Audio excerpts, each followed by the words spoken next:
नमस्कार दोस्तों, इस वीडियो में हम डिस्कस करेंगे टीजीटी कॉमर्स यूपी का पेपर। ये एडवर्टीजमेंट 2016 का पेपर है और ये पेपर हुआ था 2019 में। 2019 में पेपर हुआ था, इसलिए कहीं ये 2019 नाम से मिल जाता है और कहीं एडवर्टीजमेंट के हिसाब से 2016 नाम से मिल जाता है। इस पेपर में, कॉमर्स के पेपर में टोटल 125 क्वेश्चंस हैं और ये जो एडेड स्कूल्स होते हैं यूपी में, उनके लिए रिक्रूटमेंट निकली है, जिसका एग्जाम अगस्त में होना सुनिश्चित है। इसके लिए ये पेपर महत्वपूर्ण है। दरअसल कई क्वेरी इस तरह की आती हैं हमारे पास कि सिलेबस से बाहर कोई क्वेश्चन आएगा या नहीं आएगा, और अगर आएगा तो हमें कैसे पता चलेगा। तो उसके लिए क्योंकि संभव नहीं हो पाता है एक एक करके जवाब देना, तो मैं अपने जो वीडियोस आते हैं उन्हीं के माध्यम से मैं पिछले क्वेश्चंस के भी जवाब देता हूँ। Without wasting time, one question के लिए मैं टाइम वेस्ट ना अपना करता हूँ, ना आप लोगों का करता हूँ, व्यूअर्स का। इसलिए मेरा सीधा सिद्धांत है कि जब मैं डिस्कस करता हूँ, जैसे आज इसमें 125 क्वेश्चन होंगे, वन गो में डिस्कस होंगे, अच्छे तरीके से डिस्कस होंगे। और सिलेबस की अगर मैं बात कहूं तो सिलेबस ऑलरेडी हम ग्रुप में प्रोवाइड करा चुके हैं, टेलीग्राम ग्रुप में। आपको उसका लिंक अगर चाहिए तो इस ग्रुप के इस वीडियो के डिस्क्रिप्शन में नीचे मिल जाएगा। Telegram group for teachers preparation है वो, और आप उसमें से सिलेबस इसका ढूंढ सकते हैं। इसके अलावा कोई भी एग्जाम जो होता है टीजीटी पीजीटी का, तो ऐसा हार्ड एंड फास्ट नहीं होता है कि एकदम सिलेबस में से ही आएगा। दरअसल वास्ट कवरेज रहती है सिलेबस में भी, और कई पॉइंट सिलेबस में जो लिखे होते हैं वो केवल गाइडेंस पॉइंट होते हैं, 100% स्टिक टू नहीं होते हैं। दूसरा ये है, इसलिए कोई क्वेश्चन बाहर से भी हो सकता है, इवन कई दफे करंट जीके का सब्जेक्ट से रिलेटेड, जैसे कॉमर्स से रिलेटेड है करंट का, वो भी हो सकता है। तो उसके लिए हम तैयारी में क्या करें? देखिए, ये बात निश्चित है कि मैक्सिमम पेपर जो होता है वो सिलेबस में से होता है। मैक्सिमम 80 to 90% आपको सिलेबस में से मिलेगा। इसलिए मैं कहूंगा कि सिलेबस को गो थ्रू करना बहुत जरूरी है, सिलेबस वाइज पढ़ना जरूरी है। अब आते हैं दूसरी बात पे, जो बाहर से आ जाते हैं उनके लिए क्या करें? उनके लिए बेटर तरीका होता है कि पिछला ट्रेंड जाने। तो पिछला ट्रेंड जानने के लिए जो लेटेस्ट पेपर है 2019 में जो हुआ है, इसीलिए मैं आज ये डिस्कस कर रहा हूँ। हालांकि ये ऑलरेडी डिस्कस कर भी चुके हैं हम, लेकिन वहां पे ये इंग्लिश मीडियम में थे इसके क्वेश्चंस, तो कुछ लोगों के हिंदी मीडियम से रिलेटेड क्वेरीज थी, इसलिए आज हिंदी मीडियम में जो क्वेश्चंस हैं उनको खाली हम डिस्कस करेंगे। हालांकि साथ साथ आपको ये भी दिखते रहेंगे इंग्लिश मीडियम में भी, तो किसी को कोई दिक्कत होगी नहीं। अब सिलेबस से बाहर जैसे कोई क्वेश्चन इस पेपर में आ जाता है, तो आपके लिए बेटर रहेगा कि उस क्वेश्चन का जो रिलेटेड टॉपिक है आप वो तैयार कर लें, वो एक दफे देख लें, तो वो काफी अच्छी कवरेज हो जाएगी। अब स्टार्ट करते हैं आज के पेपर का डिस्कशन। सबसे पहले हमारे सामने क्वेश्चन है, एक वस्तु की बिक्री बढ़ाने का सर्वोत्तम माध्यम है। वस्तु की बिक्री बढ़ाने के लिए सबसे अच्छे तरीका क्या है? तो ये पेपर आया हुआ है 2019 में ये क्वेश्चन, और इसमें इन्होंने जो सही जवाब माना है वो माना है विज्ञापन। दरअसल जो विज्ञापन होता है ये मास लेवल पे इसकी पहुंच होती है, बड़ी पहुंच होती है, तो जब बिक्री बढ़ाना है तो ये उसमें काफी मदद करता है विज्ञापन। नेक्स्ट देखते हैं आगे, उद्देश्यों के द्वारा प्रबंध सिद्धांत की अवधारणा को किसने दिया था? तो उद्देश्यों के द्वारा प्रबंधन सिद्धांत, इसको एमबीओ कहा जाता है, मैनेजमेंट बाय ऑब्जेक्टिव, और इस सिद्धांत को देने वाले थे पीटर एफ ड्रकर। तो ऑप्शन डी इसका सही जवाब है। इस सिद्धांत में उन्होंने बताया था कि जब मैनेजमेंट किया जाए तो अपने उद्देश्य निश्चित कर लेने चाहिए, और उनकी प्राप्ति के लिए जब हम काम करते हैं तो बेटर तरीके से परफॉर्म किया जा सकता है। नेक्स्ट देखते हैं अगला, थर्ड क्वेश्चन है, एक अंकेक्षक मुख्यतः निम्न प्रकार की धोखाधड़ी का पता लगाने का प्रयास करता है। तो देखिए, अंकेक्षक का जो मुख्य उद्देश्य होता है, हालांकि वो कोई धोखाधड़ी का पता लगाना नहीं होता है, लेकिन सेकेंडरी ऑब्जेक्टिव जरूर होता है ये किसी भी अंकेक्षक का। तो किस तरह की धोखाधड़ी का वो पता लगाने का प्रयास करता है? तो इसमें ये सारे ऑप्शन ही सही है, उपयुक्त सभी। वो नकदी का कहीं कोई दुरुपयोग हुआ है, सामग्री का कोई दुरुपयोग हुआ है, या लेखा पुस्तकों में अगर कहीं कोई धोखाधड़ी हुई है, इन सभी को पता लगाने का वो प्रयास करता है।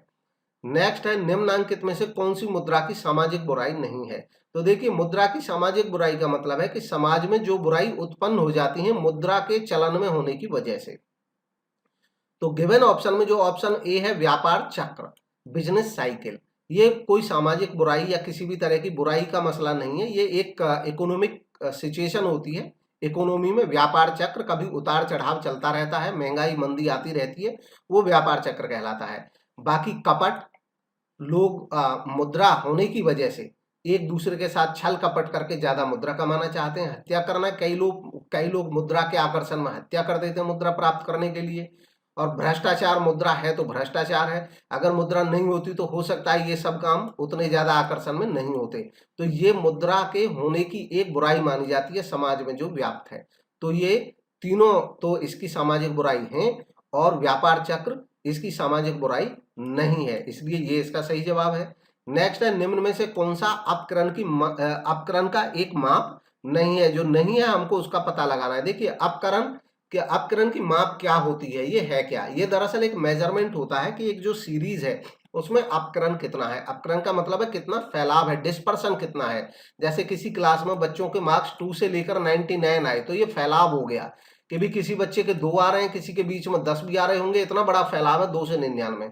अगर एक अच्छी कक्षा होगी, अच्छी क्लास होगी, तो हो सकता है वहां पे 80 टू 90 ही सारे बच्चों के मार्क्स आए, तो यहाँ पे फैलाव काफी कम है। ये बताता है हमें कि एवरेज के नजदीक हैं सारे जो समंक हैं, ये बताता है कि एवरेज से काफी दूरी पर फैले हुए हैं, तो ये अपकरण है। और अपकरण की माप जो इसमें कहा है कि कौन सा अपकरण का एक माप नहीं है, जो नहीं है उसका पता लगाना है। तो जो विषमता है, स्क्यूनेस, विषमता, ये अपकरण का माप नहीं है। बाकी मानक विचलन, माध्य विचलन, विस्तार, ये सब अपकरण के माप है। ये हमें बताते हैं कि कितना अपकरण है, कितना फैलाव है। जो विषमता है ये हमें ये बताता है कि जो सेंटर है यानी कि जो एवरेज है, वहां से जो अपकरण है वो उसमें समता है या विषमता है। समता तब होती है जब मान लो इस टाइप का फैलाव हो कि जो माध्य है, एवरेज जो है, उससे आधे उधर हो आधे उधर हो, तो बराबर जैसा माना जाता है, तो विषमता का अभाव होता है।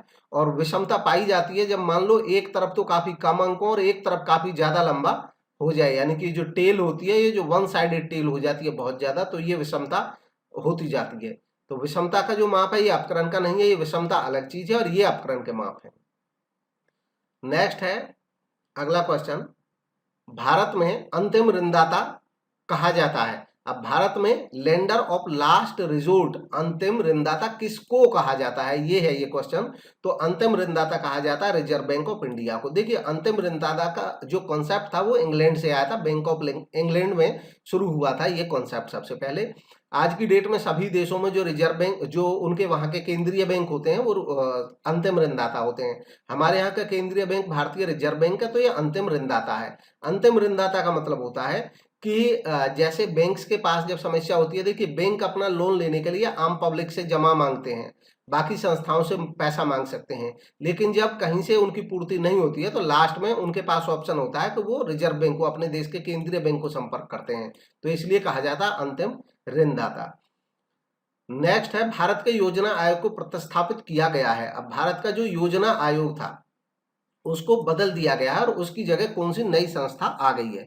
तो उसकी जगह जो नई संस्था आ गई है उसको कहा जाता है नीति आयोग। नीति आयोग जो है, ये जो नीति वर्ड है NITI इंग्लिश में, इस NITI का जो फुल फॉर्म है वो है national institution for transforming India. National institution for transforming India, ये इसको कहा जाता है और इसी का ये सूक्ष्म है, नीति आयोग नाम से जाना जाता है। नीति आयोग की स्थापना 2015 में हुई थी। 2015 तक जो प्लानिंग कमीशन था, योजना आयोग था, वो काम करता था। नेक्स्ट है, आंकड़ों का वर्गीकरण हो सकता है, यानी कि जो आंकड़े हैं उनका वर्गीकरण हो सकता है किस किस आधार पे। तो इन सभी आधारों पे हो सकता है, इसलिए सभी सही है और डी ऑप्शन सही है। भौगोलिक आधार पे देख सकते हैं हम इनका वर्गीकरण कर सकते हैं, गुणात्मक कर सकते हैं, उनकी क्वालिटी के आधार पे, मात्रात्मक क्वांटिटी के आधार पे कर सकते हैं। नेक्स्ट है, निम्न में से कौन तलपट तैयार करने के लिए आधार देता है। अब इनमें से तलपट तैयार करने के लिए आधार कौन प्रोवाइड कराता है, यह पूछा है। तो तलपट के लिए हमें आधार मिलता है खाता बही से, लेजर से। खाता बही में इंडिविजुअल खाते होते हैं हर आइटम के, और उन खातों के बैलेंस निकाले जाते हैं और उनके बैलेंस लिखे जाते हैं फिर बाद में तलपट में। डेबिट बैलेंस एक तरफ, क्रेडिट बैलेंस एक तरफ, तो इसलिए तलपट का आधार तैयार करता है खाता बही, लेजर। नेक्स्ट देखेंगे, अगला क्वेश्चन है 10th, सर्वोत्तम विकल्प का चयन महत्वपूर्ण चरण है। अब सर्वोत्तम विकल्प सबसे अच्छा विकल्प यानी कि बेस्ट अल्टरनेटिव, ये महत्वपूर्ण चरण है किसका। अब देखिए यहाँ पे ये इसमें की में जो माना गया है ये निर्णय डिसीजन मेकिंग। तो बात आती है कि नियोजन में भी ये हमें जब नियोजन के हम जो स्टेप्स हैं उनको पढ़ते हैं तो वहां पे भी सर्वोत्तम विकल्प का चयन होता है, लेकिन वहां पे उतना ज्यादा एम्फेसिस नहीं रहता है सर्वोत्तम पे। और नियोजन में भी अगर हम ध्यान देंगे तो नियोजन में भी वो स्टेप जहाँ पे हम सर्वोत्तम विकल्प का चयन करते हैं वो निर्णयन होता है, डिसीजन मेकिंग होता है। यानी कि प्लानिंग जब हम करते हैं, नियोजन जब हम करते हैं, योजना जब हम करते हैं तो बहुत सारे विकल्पों को हम देखते हैं। अब उनमें से एक विकल्प को जब हम चुनते हैं तो इसका मतलब हम एक विकल्प को चुनने का निर्णय लेते हैं। तो इसलिए निर्णयन का एक महत्वपूर्ण विकल्प होता है ये। और अगर मान लो निर्णयन ऑप्शन नहीं होता उस केस में नियोजन हो सकता था। नेक्स्ट देखेंगे हाथॉर्न परीक्षण किसके द्वारा किए गए। अब हाथॉर्न स्टडीज कंडक्ट की गई थी, एक्सपेरिमेंट किए गए थे किसके द्वारा, ये किए गए थे ऑप्शन ए इसका सही जवाब है George Elton Mayo. Elton Mayo के साथ इनकी टीम थी और इनके साथ इनके जो सहयोगी थे वो थे फिट्स रॉथलेसबर्गर। और 1920 में ये प्रयोग किए गए थे। ये दरअसल 1920 से चले थे और काफी लंबे समय तक मतलब कई साल तक ये प्रयोग चले चले थे, कई चरणों में चले थे। ये प्रयोग इस बात के लिए था कि लोग जो काम करते हैं उनके साथ अगर अच्छे रिलेशन, मानवीय संबंध स्थापित किए जाएं, अच्छे संबंध, हेल्दी रिलेशन स्थापित किए जाएं तो उसका क्या प्रभाव पड़ता है। और उसमें इसका पॉजिटिव रिजल्ट पाया गया था कि मानव संबंध अगर अच्छे रखे जाते हैं तो जो लोग हैं उनकी जो एफिशिएंसी है वो काफी बढ़ जाती है। नेक्स्ट है 12th क्वेश्चन, प्रमाणन के अंतर्गत जांच की जाती है। प्रमाणन के अंतर्गत हम किस चीज की जांच करते हैं, तो इसके अंतर्गत जांच की जाती है प्रारंभिक लेखा पुस्तकों की, यानी कि जो प्राइमरी बुक्स होती हैं हम उनकी जांच करते हैं। देखिए प्रमाणन यानी कि वाउचिंग, वाउचिंग में वाउचर्स की चेकिंग होती है। और वाउचर्स क्या होते हैं, वाउचर्स वो पेपर होते हैं जिनके आधार पर हम प्रारंभिक बुक्स बनाते हैं। तो इसलिए ये इसका सही जवाब है ऑप्शन ए। नेक्स्ट CIF का पूर्ण प्रारूप क्या है। अब CIF एक शॉर्ट फॉर्म है और ये शॉर्ट फॉर्म है कॉस्ट इंश्योरेंस एंड फ्राइट की, और इसका सही जवाब है option A cost insurance and freight. ये दरअसल जब सामान भेजा जाता है सेलर के द्वारा बायर को, ज्यादातर इंटरनेशनल बिजनेस में ये यूज होता है। और इसका मतलब होता है कि जो सेलर है वो अपने प्राइस में सब कुछ चार्ज कर चुका है और अब उसकी जिम्मेदारी कॉस्ट की और इंश्योरेंस की और फ्रेट यानी कि सामान भेजने तक की जिम्मेदारी उसी की है, वो बायर के यहाँ तक सामान पहुंचाएगा। नेक्स्ट है समन्वय में शामिल है। तो समन्वय में क्या क्या शामिल है, इसमें सही जवाब है इसका कोऑर्डिनेशन इन्वॉल्व। यहाँ पे इसको इंग्लिश में पढ़ेंगे तब इसका ज्यादा सेंस क्लियर होता है, क्योंकि ये ट्रांसलेटेड होते हैं हिंदी में तो कई दफे ज्यादा सटीक जवाब नहीं मिलता, इसलिए इंग्लिश में पढ़ लेना चाहिए। कोऑर्डिनेशन इन्वॉल्व करता है अपने आप में उद्देश्य की एकता यानी कि यूनिटी ऑफ पर्पज। देखिए समन्वय का मतलब है जब हम एक दूसरे के साथ एक टीम स्पिरिट के रूप में काम कर रहे हो। टीम स्पिरिट समूह भावना तब बन सकती है जब हमारा टीम का उद्देश्य एक हो, तो उद्देश्य की एकता इसमें शामिल है। नेक्स्ट है प्रत्येक कंपनी को रजिस्ट्रार के पास निम्न की एक प्रति दाखिल करनी होती है। अब किस चीज की एक प्रति रजिस्ट्रार के पास दाखिल करनी होती है हर एक कंपनी को, इसमें सही जवाब है option B. Sorry option B नहीं, दरअसल प्राइवेट नहीं, पार्षद सीमा नियम, मेमोरेंडम ऑफ एसोसिएशन ये सारी कंपनीज को देना होता है। प्राइवेट तो जो प्रोस्पेक्टस है, प्राइवेट कंपनी जो निजी सोर्स से पूंजी जुटा लेती है उनको जरूरत रहती भी नहीं है। लेकिन पार्षद सीमा नियम, मेमोरेंडम ऑफ एसोसिएशन हर एक कंपनी को बनाना होता है और इसकी कॉपी रजिस्ट्रार के पास जमा करानी होती है। इवन रजिस्ट्रेशन के लिए ही ये कंपलसरी होता है, इसके बिना रजिस्ट्रेशन ही नहीं होगा किसी कंपनी का। पार्षद सीमा नियम यानी कि मेमोरेंडम ऑफ एसोसिएशन में क्लॉजेज होते हैं यानी कि 6 वाक्य होते हैं और उन वाक्यों में ये लिखा होता है कि कंपनी की पूंजी क्या होगी, कंपनी की लायबिलिटी क्या होगी, किस तरीके की होगी, और इन सारी चीजों के बारे में जानकारी होती है। कोई भी कंपनी अपने पार्षद सीमा नियम से बाहर जाकर के कोई कॉन्ट्रैक्ट नहीं कर सकती है। नेक्स्ट है अदत्त व्यय खाता होता है। अब ये जो आउटस्टैंडिंग एक्सपेंसेस अकाउंट है ये क्या होता है, इसका सही जवाब है ऑप्शन सी व्यक्तिगत खाता। देखिए कोई भी खाता जो किसी व्यक्ति को या संस्था को रिप्रेजेंट करता है वो व्यक्तिगत खाता होता है। अब अदत्त व्यय जो होता है, आउटस्टैंडिंग व्यय, इसका मतलब होता है कि कोई ऐसा एक्सपेंस है जो हमने दिया नहीं है। अब जो हमने दिया नहीं है यानी कि हमें देना पड़ेगा किसी पर्सन को, जिसको नहीं दिया उसी का नाम लिखा जाता है कि इसका पैसा है, यानी कि हम पे उसका उधार है, तो ये उस व्यक्ति को दर्शाता है, इसलिए ये एक व्यक्तिगत खाता होता है। जितने भी प्रीपेड, एक्रूड, आउटस्टैंडिंग अकाउंट होते हैं वो सब व्यक्तिगत खाते ही होते हैं। नेक्स्ट है, भारतीय कृषि के संबंध में निम्न में से कौन सा कथन सत्य है। अब भारत की कृषि के संदर्भ में इनमें से जो कथन सत्य है वो है ऑप्शन ए है, कृषि में श्रम की उत्पादकता कम है। दरअसल जो लेबर की प्रोडक्टिविटी है इंडिया में वो काफी कम है, क्योंकि हमारे यहाँ अभी भी जो अच्छी टेक्निक है एग्रीकल्चर में वो नहीं लागू हो पा रही है सभी जगह। तो ये इसका एक सत्य कथन है। बाकी जोतों का आकार तो बड़ा है नहीं, छोटा है, बहुत बड़ा देश है, लेकिन जनसंख्या बहुत ही ज्यादा बड़ी है हमारी, और इसलिए जो साइज है होल्डिंग्स का वो काफी कम है। तो ऑप्शन ए इसका सही जवाब है। नेक्स्ट है नेक्स्ट क्वेश्चन है 18th, विज्ञापन के उद्देश्यों में शामिल नहीं है। अब विज्ञापन के उद्देश्य में जो शामिल नहीं है उसको बताना है। तो ऑप्शन सी, मनोरंजन करना। देखिए, एडवर्टीजमेंट कोई मनोरंजन करने के लिए नहीं करता है, बाकी ये सारे उद्देश्य हैं। विज्ञापन करने के उद्देश्य ग्राहकों को सूचना देना चाहते हैं, दृष्टिकोण में परिवर्तन करना चाहते हैं ताकि वो हमारा सामान खरीदना शुरू कर दें, और जागरूकता बढ़ाना चाहते हैं। नेक्स्ट, जर्नल एक पुस्तक है। अब जर्नल किस टाइप की एक पुस्तक है यह पूछा गया है, तो उपयुक्त सभी यानी कि ये सारे ही सही हैं। पहली प्रविष्टि, फर्स्ट एंट्री, देखिए फर्स्ट टाइम जर्नल में रिकॉर्डिंग होती है इसलिए पहली प्रविष्टि की पुस्तक कही जाती है। मूल प्रविष्टि, ओरिजिनल एंट्री, तो ये ओरिजिनली एंट्री इसमें होती हैं और इसके बाद कहीं जाती हैं लेजर में या बाकी किसी अकाउंट में। और तिथिवार प्रविष्टि, इसमें डेट वाइज एंट्री होती है जर्नल में, जो पहले ट्रांजैक्शन हुई है उसको पहले रिकॉर्ड करते हैं, डेट के साथ करते हैं, इसलिए ये तीनों ही जर्नल के बारे में सही है। नेक्स्ट क्वेश्चन है 20th, आय, उत्पादन, भार आदि पर आधारित वर्गीकरण को कहते हैं। अगर कोई वर्गीकरण यानी कि कोई डेटा का क्लासिफिकेशन हम आय के आधार पे, उत्पादन के आधार पे या भार के आधार पे करते हैं तो ये किस तरीके का क्लासिफिकेशन है। तो ये है मात्रात्मक यानी कि क्वांटिटेटिव। देखिए, जब हम किसी डेटा को क्वांटिफाई कर सकते हैं तो आय को हम क्वांटिफाई कर सकते हैं कि आपकी आय 1000 रुपये, 2000 रुपये, 3000 रुपये, डायरेक्ट हम आय को क्वांटिफाई कर पा रहे हैं। उत्पादन को हम 1 क्विंटल, 2 क्विंटल, वेट को हम 1 kg, 2 kg, तो जिन चीजों को हम ऐसे क्वांटिफाई कर सकते हैं वो मात्रात्मक वर्गीकरण में आ जाते हैं। नेक्स्ट है, एक पंजीकृत फर्म के साझेदार वाद प्रस्तुत कर सकते हैं। अब एक पंजीकृत जो फर्म है, रजिस्टर्ड फर्म है, वो वाद प्रस्तुत कर सकते हैं किसके खिलाफ। तो ऑप्शन डी सही है। अगर कोई फर्म, हालांकि जो फर्म है यहाँ पे फर्म का मतलब पार्टनरशिप फर्म, अगर कोई साझेदारी संस्था है तो वो रजिस्टर्ड हो या ना हो कोई जरूरी नहीं है, वो चाहे तो पंजीकरण कराए या ना कराए, लेकिन अगर पंजीकरण करा लिया है तो उनको कुछ अतिरिक्त राइट्स मिल जाते हैं, अधिकार मिल जाते हैं, और वो अधिकार होते हैं कि वो साझेदार कोई गलत चीज होने पे फर्म के विरुद्ध वाद प्रस्तुत कर सकते हैं, अन्य साझेदारों के विरुद्ध भी वाद प्रस्तुत कर सकते हैं, और तृतीय पक्ष के विरुद्ध भी वाद प्रस्तुत कर सकते हैं। अगर ये फर्म पंजीकृत नहीं होती तो ये अधिकार उसके साझेदारों को नहीं होते।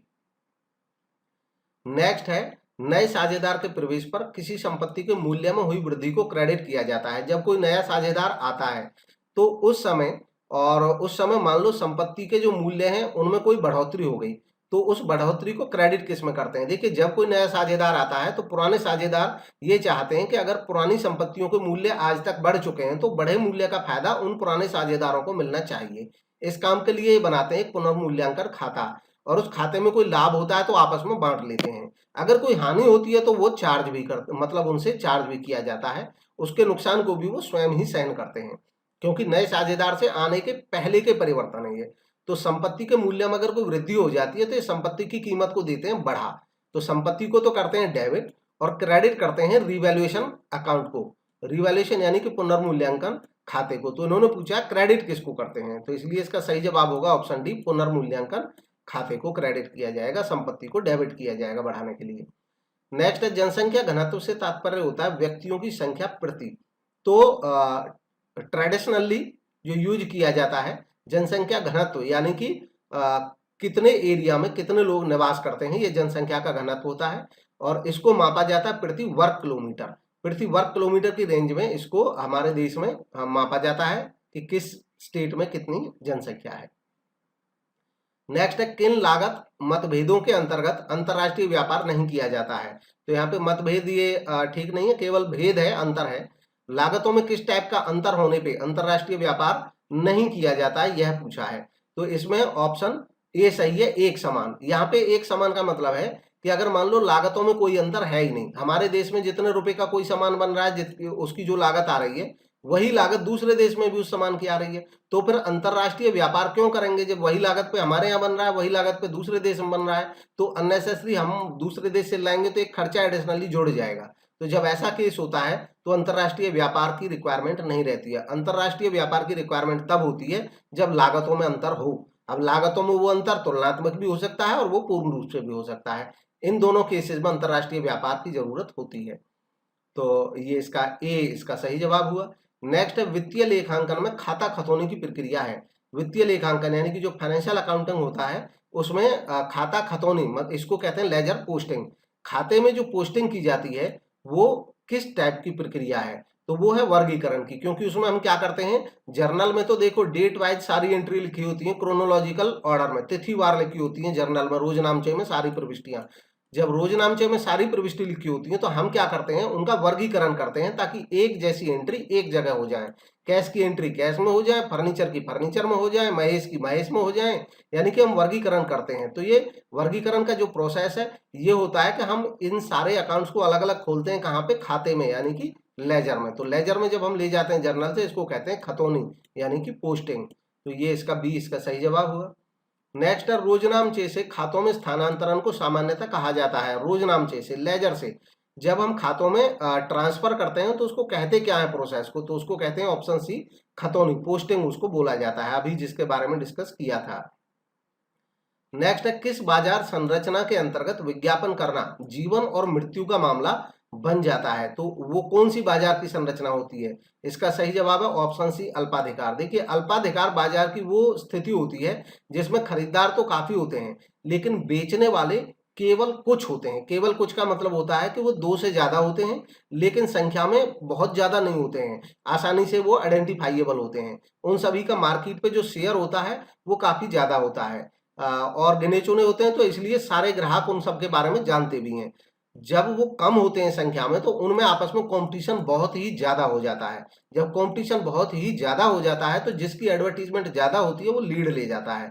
अगर किसी पे एडवर्टीजमेंट में कोई कमी रह गई तो बाकी संस्थाएं एडवर्टीजमेंट से मार्केट को एकदम फिल कर देती हैं, भर देती हैं और इसलिए उनका सामान बिकने लगता है और ये संस्था समाप्त हो जाती है। तो इसलिए इन संस्थाओं के लिए जीवन और मृत्यु का मामला बन जाता है विज्ञापन करना, जो अल्पाधिकारी संस्थाएं होती हैं। इसके बारे में प्रोफेसर बोमोल ने कहा है कि ओलिगोपोली के अंतर्गत एडवर्टाइजमेंट एक लाइफ और डेथ मैटर बन जाता है। जो संस्था फेल हो जाती है एडवर्टाइजमेंट में तो वो संस्था समाप्त हो जाती है।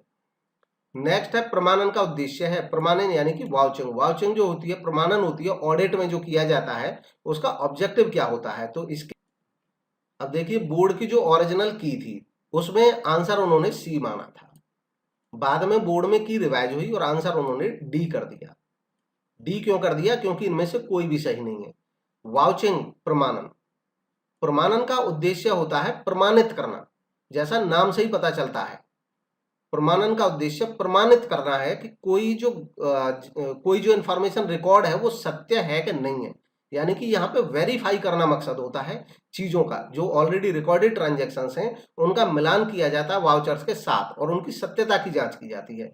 तो केवल लेन देनों की जानकारी प्राप्त करना या गैर व्यापारिक लेन देनों की जानकारी प्राप्त करना ये वाउचिंग का उद्देश्य नहीं होता है। इसका उद्देश्य होता है कि जो जानकारी किताबों में लिखी है वो वास्तव में सही है या नहीं है, वाउचर के साथ उनका मिलान किया जाता है, उनकी रिकॉर्डिंग सही से हुई है कि नहीं हुई है, इस बात की जांच की जाती है। तो इसलिए इसका जो सही जवाब है वो डी ही है। नेक्स्ट है मांग के नियम का अपवाद। जो मांग का नियम है उसका अपवाद क्या है। इसका अपवाद है ऑप्शन बी गिफिन।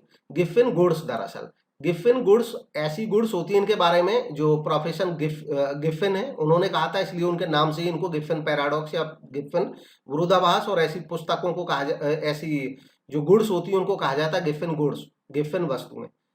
ये मांग के नियम का अपवाद होती हैं, क्योंकि मांग का नियम कहता है कि सामान्यतः जब किसी चीज की कीमत बढ़ती है तो उसकी मांग कम हो जाती है, जबकि गिफिन गुड्स ऐसी होती हैं कि जब गिफिन गुड्स की जो कीमतें बढ़ती हैं तो इनकी मांग भी बढ़ जाती है और कीमतें गिरती हैं तो इनकी मांग भी गिर जाती है।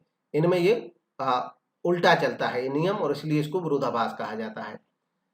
नेक्स्ट है ऑप्शन 30, वह प्रक्रिया जिसके अंतर्गत किसी संगठन के कर्मचारियों के मध्य कार्य का विभाजन उचित एवं विवेकपूर्ण ढंग से किया जाता है कहलाती है। तो इसका सही जवाब है ऑप्शन बी, आंतरिक रोकथाम, इंटरनल चेक। दरअसल ये क्या होता है, ये इंटरनल रोकथाम करने का एक तरीका होता है कि काम को इस तरीके से बांटते हैं, विभाजित करते हैं लोगों में कि एक व्यक्ति का काम ऑटोमेटिकली दूसरे व्यक्ति के द्वारा चेक हो जाता है। मतलब हम उसको इंस्पेक्शन के लिए नहीं बिठाते हैं, काम का बंटवारा ऐसा करते हैं कि ये जो काम करेगा ऑटोमेटिकली इसके पास ये इसकी चेकिंग हो जाएगी। जैसे मान लो एक कैशियर है और वो कैश कलेक्ट करता है, तो अगला काम हमने सौंप दिया कि उस शाम को उस कैश को दूसरे बैंक में या कहीं पे जब जमा कराया जाएगा या तिजोरी में जब रखा जाएगा तो वो दूसरा व्यक्ति होगा। अब जब इसने लोगों से लिया पैसा, ये इसको देगा, तो ऑटोमेटिकली ये जब यहाँ पे जमा करेगा तो इसको चेक ये फिर से करेगा, क्योंकि यहाँ पे इसकी रेस्पॉन्सिबिलिटी हो जाएगी कि ये कैश सही है या नहीं है, तो ऑटोमेटिकली चेक होता रहता है। यही आंतरिक रोकथाम कहलाता है। नेक्स्ट है, जब साझेदारी फर्म का विघटन किया जाता है तब फर्म की पुस्तकों में निम्न खाता खोला जाता है। जब किसी साझेदारी फर्म का विघटन करते हैं, यानी कि कोई संस्था समाप्त होती है, तो उस फर्म की पुस्तकों में विशेष तौर पे कौन सा खाता खोला जाता है, तो ये होता है वसूली खाता सी। जब संस्था समाप्त हो जाती है तो उसकी एसेट बेची जाती है और लायबिलिटीज की पेमेंट की जाती है। एसेट को बेच करके पैसा वसूल किया जाता है और उसको लिखने के लिए बनाया जाता है वसूली खाता। इससे हमें ये पता चल जाता है कि संस्था समाप्ति पे जो वसूली हो रही है, एक तो वो पर्याप्त है लायबिलिटीज को देने के लिए या नहीं है, दूसरी बात उस वसूली में कोई लॉस हो रहा है या प्रॉफिट हो रहा है, ये भी इससे हमें पता चल जाता है। नेक्स्ट है, टैली शीट्स का प्रयोग निर्धारित करने के लिए किया जाता है। मतलब टैली शीट्स का प्रयोग किस काम के लिए करते हैं, तो ये स्टैटिस्टिक्स में यूज होता है। डेटा को जब कलेक्ट कर लेते हैं तो उसके बाद डेटा का करते हैं क्लासिफिकेशन, और अपने यहाँ पे उसको रिकॉर्ड करने के लिए उसकी फ्रीक्वेंसी देखी जाती है। उसको आसान बनाने के लिए, सॉर्ट करने के लिए हम क्लासिफिकेशन करते हैं, और क्लासिफिकेशन में हम टैली शीट्स का यूज तब करते हैं जब एक डेटा की आवृत्ति काफी ज्यादा हो। यानी कि जैसे मान लो हमारे पास 100 बच्चे हैं और उनमें से मान लो 20 बच्चे ऐसे हैं जिनके 50 मार्क्स आए हैं, तो अब या तो हम 20 बच्चों के रोल नंबर अलग अलग लिख करके लिखेंगे 50, लेकिन जब डाटा का हम संक्षिप्तीकरण करेंगे, शॉर्ट करेंगे, तो हम कहेंगे कि 20 बच्चे ऐसे थे जिनके नंबर 50 थे। तो 20 की नंबर की मार्क्स की जो फ्रीक्वेंसी है, बारंबारता है, वो 50 है। 20 नंबर आने की बारंबारता 50 है। तो इस एक जगह लिख करके हमने शॉर्ट में बता दिया कि 20 बच्चों के 50 मार्क्स हैं। अगर हम लंबा लिखते तो हम 20 रोल नंबर लिखते और उनके सामने 50 लिखते। तो ये संक्षिप्तीकरण में होता है। अब ये किया कैसे जाता है, इसके लिए हम टैली शीट्स का यूज करते हैं। टैली शीट्स क्या होती हैं, जब हमारे पास ये नंबर आते चले जाते हैं तो हम करते क्या है कि जैसे रोल नंबर 1 के 50, तो हमने यहाँ पे एक ऐसा बार हम खींच देते हैं। दूसरे के जब 50 आएंगे तो फिर एक खींच देते हैं। जब तीसरे के भी मान लो 50 आ गए, फिर एक खींच दिया। चौथे के भी 50 आ गए, फिर एक खींच दिया। पांचवें के भी 50 आ गए, फिर एक ऐसा स्लैश लगा देते हैं, और ये एक ग्रुप जो बन जाता है 5 का बन जाता है। तो ऐसे ही फिर से ये प्रोसेस चलती रहती है। ऐसा करके क्या होता है कि ये पहचानने आसान हो जाते हैं और डुप्लीकेशन का खतरा नहीं रहता है। इसी को कहते हैं टैली शीट्स का यूज करना। तो इसमें जो सही जवाब है वो है ऑप्शन बी, प्रति वर्ग आवृत्ति, यानी कि फ्रीक्वेंसी। हर एक वर्ग की, क्लास की आवृत्ति के लिए ये यूज किया जाता है।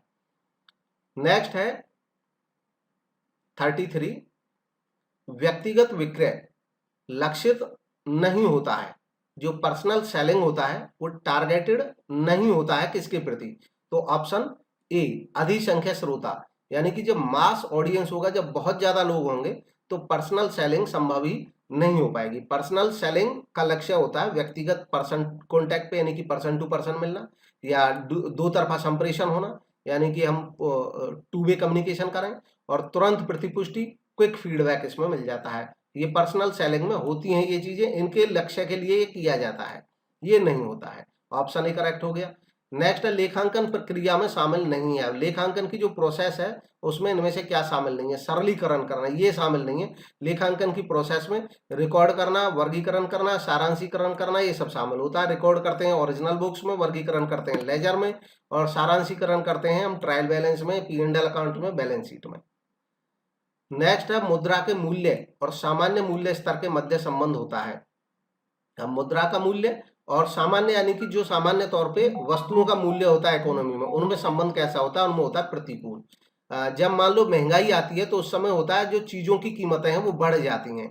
चीजों की कीमतें बढ़ने से हमें ज्यादा मुद्रा देनी पड़ती है, यानी कि मुद्रा का मूल्य घट जाता है। तो मुद्रा का मूल्य घटने से सामान्य वस्तुओं का मूल्य बढ़ जाता है, और सामान्य वस्तुओं का मूल्य जब गिर जाता है तो उस समय पे जो मुद्रा का मूल्य है वो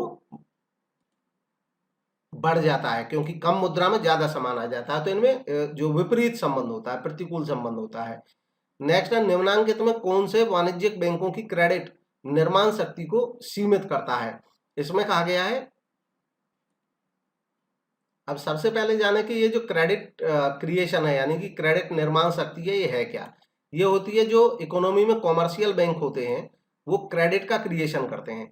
क्रेडिट उस जो मुद्रा की क्षमता होती है उसको क्रेडिट कहते हैं। फॉर एग्जाम्पल, एक इकोनॉमी में मान लो 100 रुपए हैं। अब वो 100 रुपए ही हैं जब तक लोग आपस में इनका लेन देन करते रहेंगे।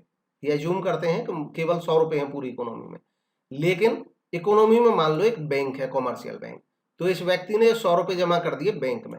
बैंक ने इसको एक चेक बुक दे दी, आप 100 रुपए तक का सामान कहीं से खरीद लें, चेक से पेमेंट कर सकते हैं या ऑनलाइन पेमेंट कर सकते हैं।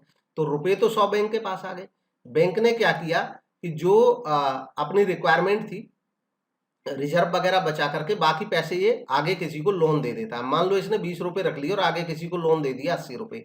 अब जिसको लोन दिया 80 रुपए, उसके भी अकाउंट में 80 रुपए जमा किए जाते हैं और उसको भी एक चेक बुक दे दी जाती है 80 रुपए की। तो वो भी 80 रुपए तक के लेन देन इस चेक से कर पाएगा। यही प्रोसेस चलती रहती है।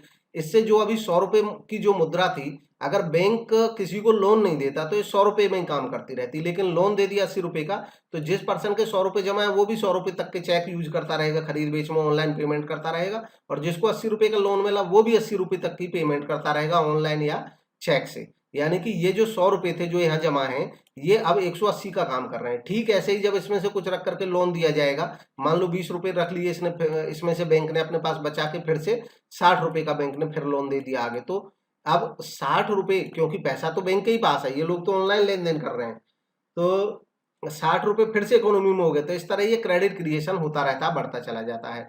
अब बात आती है कि इस निर्माण शक्ति को सीमित कौन करता है, क्या करता है इनमें से? तो इनमें से जो रेपो रेट है ये इसको सीमित करती है डायरेक्ट तौर पे। रेपो रेट क्या होती है? रेट होती है कि बैंक आरबीआई से, रिजर्व बैंक से जो लोन लेते हैं उसका रेट ऑफ इंटरेस्ट। अब बैंक जब लोन लेते हैं और रेट ऑफ इंटरेस्ट अगर बढ़ जाता है, मान लो रेट ऑफ इंटरेस्ट 1 रुपए भी बढ़ेगा, तो ये 1 रुपए इंटरेस्ट के तौर पे आरबीआई के पास चला जाएगा इस बैंक के पास से, तो 1 रुपया घट गया। दूसरी बात, ये इनडायरेक्ट प्रेशर रहता है कि जब रेट ऑफ इंटरेस्ट बढ़ जाते हैं तो लोग लोन कम मांगते हैं, बैंक भी कम पैसा लेगा। जब लोग कम लोन लेंगे तो बैंक भी आरबीआई से कम पैसा लेगा। तो रेपो रेट बढ़ने से लोन महंगा हो गया, कम लोन लेंगे। जब कम लोन लेंगे, मान लो लोगों ने केवल लोन ही कम लिए, यहाँ पे कम रुपए के लोन लिए होते, तो जो क्रेडिट क्रिएशन था इकोनॉमी में वो कम होता। तो इस तरह से क्रेडिट क्रिएशन लिमिट हो जाता है रेपो रेट के द्वारा। नेक्स्ट है, खाते में दोनों पक्षों का योग करने और अंतर को ज्ञात करना, ये क्या कहलाता है? तो इसका सही जवाब है ऑप्शन सी, संतुलित करना, यानी कि बैलेंसिंग करना। देखिए, जब लेजर बन जाता है तो लेजर में दोनों जो साइड होती है उनका करते हैं टोटल। अब टोटल दोनों साइड का करते हैं तो टोटल कम ज्यादा आता है, जो जिधर का कम आ जाता है उधर लिख देते हैं बैलेंस। तो इसका मतलब इसको बैलेंसिंग करना बोलते हैं, संतुलित करना। इसका सही जवाब सी हो गया। नेक्स्ट है, लेखांकन की वह अवधारणा जिसके आधार पर लाभ और हानि खाता तैयार किया जाता है कहलाती है। अब लेखांकन की वो अवधारणा, वो कॉन्सेप्ट कौन सी है जिसके अंतर्गत हम लाभ हानि खाता बनाते हैं जिसके बीच पे? तो ये है मिलान अवधारणा। क्योंकि हम लाभ हानि खाते में करते क्या है, लाभ हानि खाते में हम एक अवधि के जो खर्चे होते हैं उनका मिलान उसी अवधि की इनकम से करते हैं, और उसी अवधि की इनकम से जब खर्चों का मिलान करते हैं तो उसी अवधि का हमारे पास प्रॉफिट निकल आता है, लाभ या हानि निकल आता है। तो मिलान अवधारणा के आधार पे हम P&L अकाउंट बनाते हैं।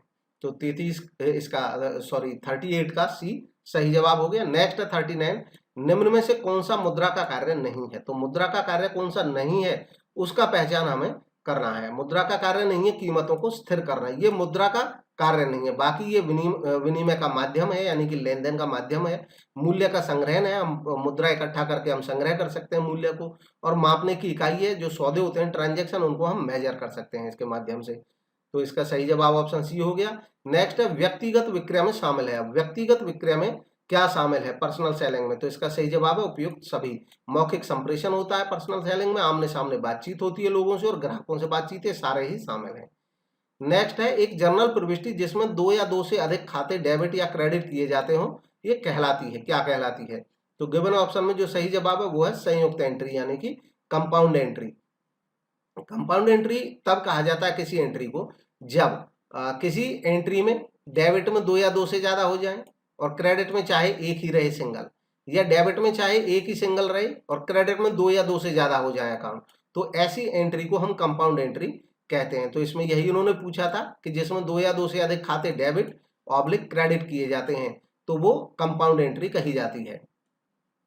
अब यहाँ पे एक थोड़ी सी एक्स्ट्रा जानकारी यहाँ पे दे देते हैं, शेयर कर देते हैं, क्योंकि इसमें ऑप्शन एक ही था संयुक्त प्रविष्टि यानी कि कंपाउंड एंट्री। एक और एंट्री होती है जिसको कहते हैं कॉम्प्लेक्स एंट्री। तो कॉम्प्लेक्स एंट्री क्या होती है, जब कंडीशन ये हो कि डेबिट साइड में भी 2 या 2 से ज्यादा हो और क्रेडिट में भी 2 या 2 से ज्यादा हो, तो उसको कहा जाता है कॉम्प्लेक्स एंट्री। और जो कंपाउंड एंट्री है वो यहीं तक बोल दिया जाता है कि अगर मान लो डेबिट में 2 हो और क्रेडिट में एक अकाउंट हो, या मान लो डेबिट में एक हो और क्रेडिट में 2 अकाउंट हो, तो कंपाउंड यहाँ पे भी बोल दिया जाएगा। इस क्वेश्चन में एक ही ऑप्शन था, इसलिए डी ही इसका सही जवाब है। नेक्स्ट है प्रबंधन एक ऐसा अंग है जिसे केवल कार्यों के माध्यम से परिभाषित किया जाता है, यह परिभाषा किसने दी है। तो इस डेफिनेशन पूछा है, ये किसने डेफिनेशन दी है, तो ये दी है पीटर एफ ड्रकर ने ये डेफिनेशन दी है मैनेजमेंट की। नेक्स्ट है प्रतिस्पर्धा को प्रतिबंधित करना है एक। अब प्रतिस्पर्धा को यानी कि प्रतिस्पर्धा पे हम रोक लगाएं, कंपटीशन पे रोक लगाएं, तो ये किस तरह का एक कार्य है। तो ऑप्शन सी इसका सही जवाब होगा, ये प्रतिबंधित व्यापार व्यवहार है, रिस्ट्रिक्टिव ट्रेड प्रैक्टिसेस है। अब ये जो तीनों व्यवहार हैं, रिस्ट्रिक्टिव होता है किसी को, जो प्रतिस्पर्धा है कंपटीशन है उसको जब हम रिस्ट्रिक्ट करते हैं, उस पर प्रतिबंध लगाने की कोशिश करते हैं तो वो प्रतिबंधित होता है। एकाधिकारिक व्यापार होता है जब कोई संस्था मोनोपोलिस्ट बन जाती है, तो मोनोपोलिस्ट बन करके जो वो व्यवहार करती है, अपनी वन साइडेड पॉलिसी चलाती है, तो वो मोनोपोलिस्टिक बिहेवियर होता है। इसके अलावा अनुचित व्यापार व्यवहार किया जाता है जब कोई अनुचित कार्य किया जाता है, जैसे फ्रॉड किया जाए, रेट ज्यादा चार्ज कर लिए जाए। नेक्स्ट है एक लिपिक रमेश को भुगतान किए गए वेतन को क्रेडिट किया जाना चाहिए। अब एक लिपिक है, क्लर्क है रमेश, और उसको मान लो उसकी सैलरी दी गई, तो उसको इसमें पूछा क्रेडिट किसको करेंगे हम, कौन से अकाउंट को क्रेडिट करेंगे। जब हम सैलरी देंगे किसी को तो एंट्री की जाएगी सैलरी अकाउंट डेबिट, जो वेतन खाता है उसको डेबिट करेंगे, और क्रेडिट करेंगे कैश अकाउंट को यानी कि रोकड़ खाते को, क्योंकि सैलरी भुगतान कर रहे हैं इसका मतलब हम कैश उसको दे रहे होंगे, तो कैश जाएगा बाहर तो कैश क्रेडिट हो जाएगा, तो इसलिए इसमें जो रोकड़ खाता है इसको क्रेडिट किया जाएगा, सी ऑप्शन सही हो जाएगा। नेक्स्ट है सिस्टम दृष्टिकोण इनके द्वारा प्रचारित नहीं है, तो इसका सही जवाब है ऑप्शन सी, पीटर ड्रकर के द्वारा ये प्रचारित नहीं है। बाकी WG Scott, Robert, JD Thomson तीनों ने इसके ऊपर वर्क किया है, काम किया है सिस्टम अप्रोच के अंतर्गत। सिस्टम दृष्टिकोण ये है क्या, सिस्टम दृष्टिकोण ऐसा दृष्टिकोण है जो किसी संस्था को इस दृष्टि से देखता है, इस व्यू से देखता है कि एक संस्था अपने आप में एक बड़ा सिस्टम है जिसके अंतर्गत कई छोटे छोटे सिस्टम काम करते हैं।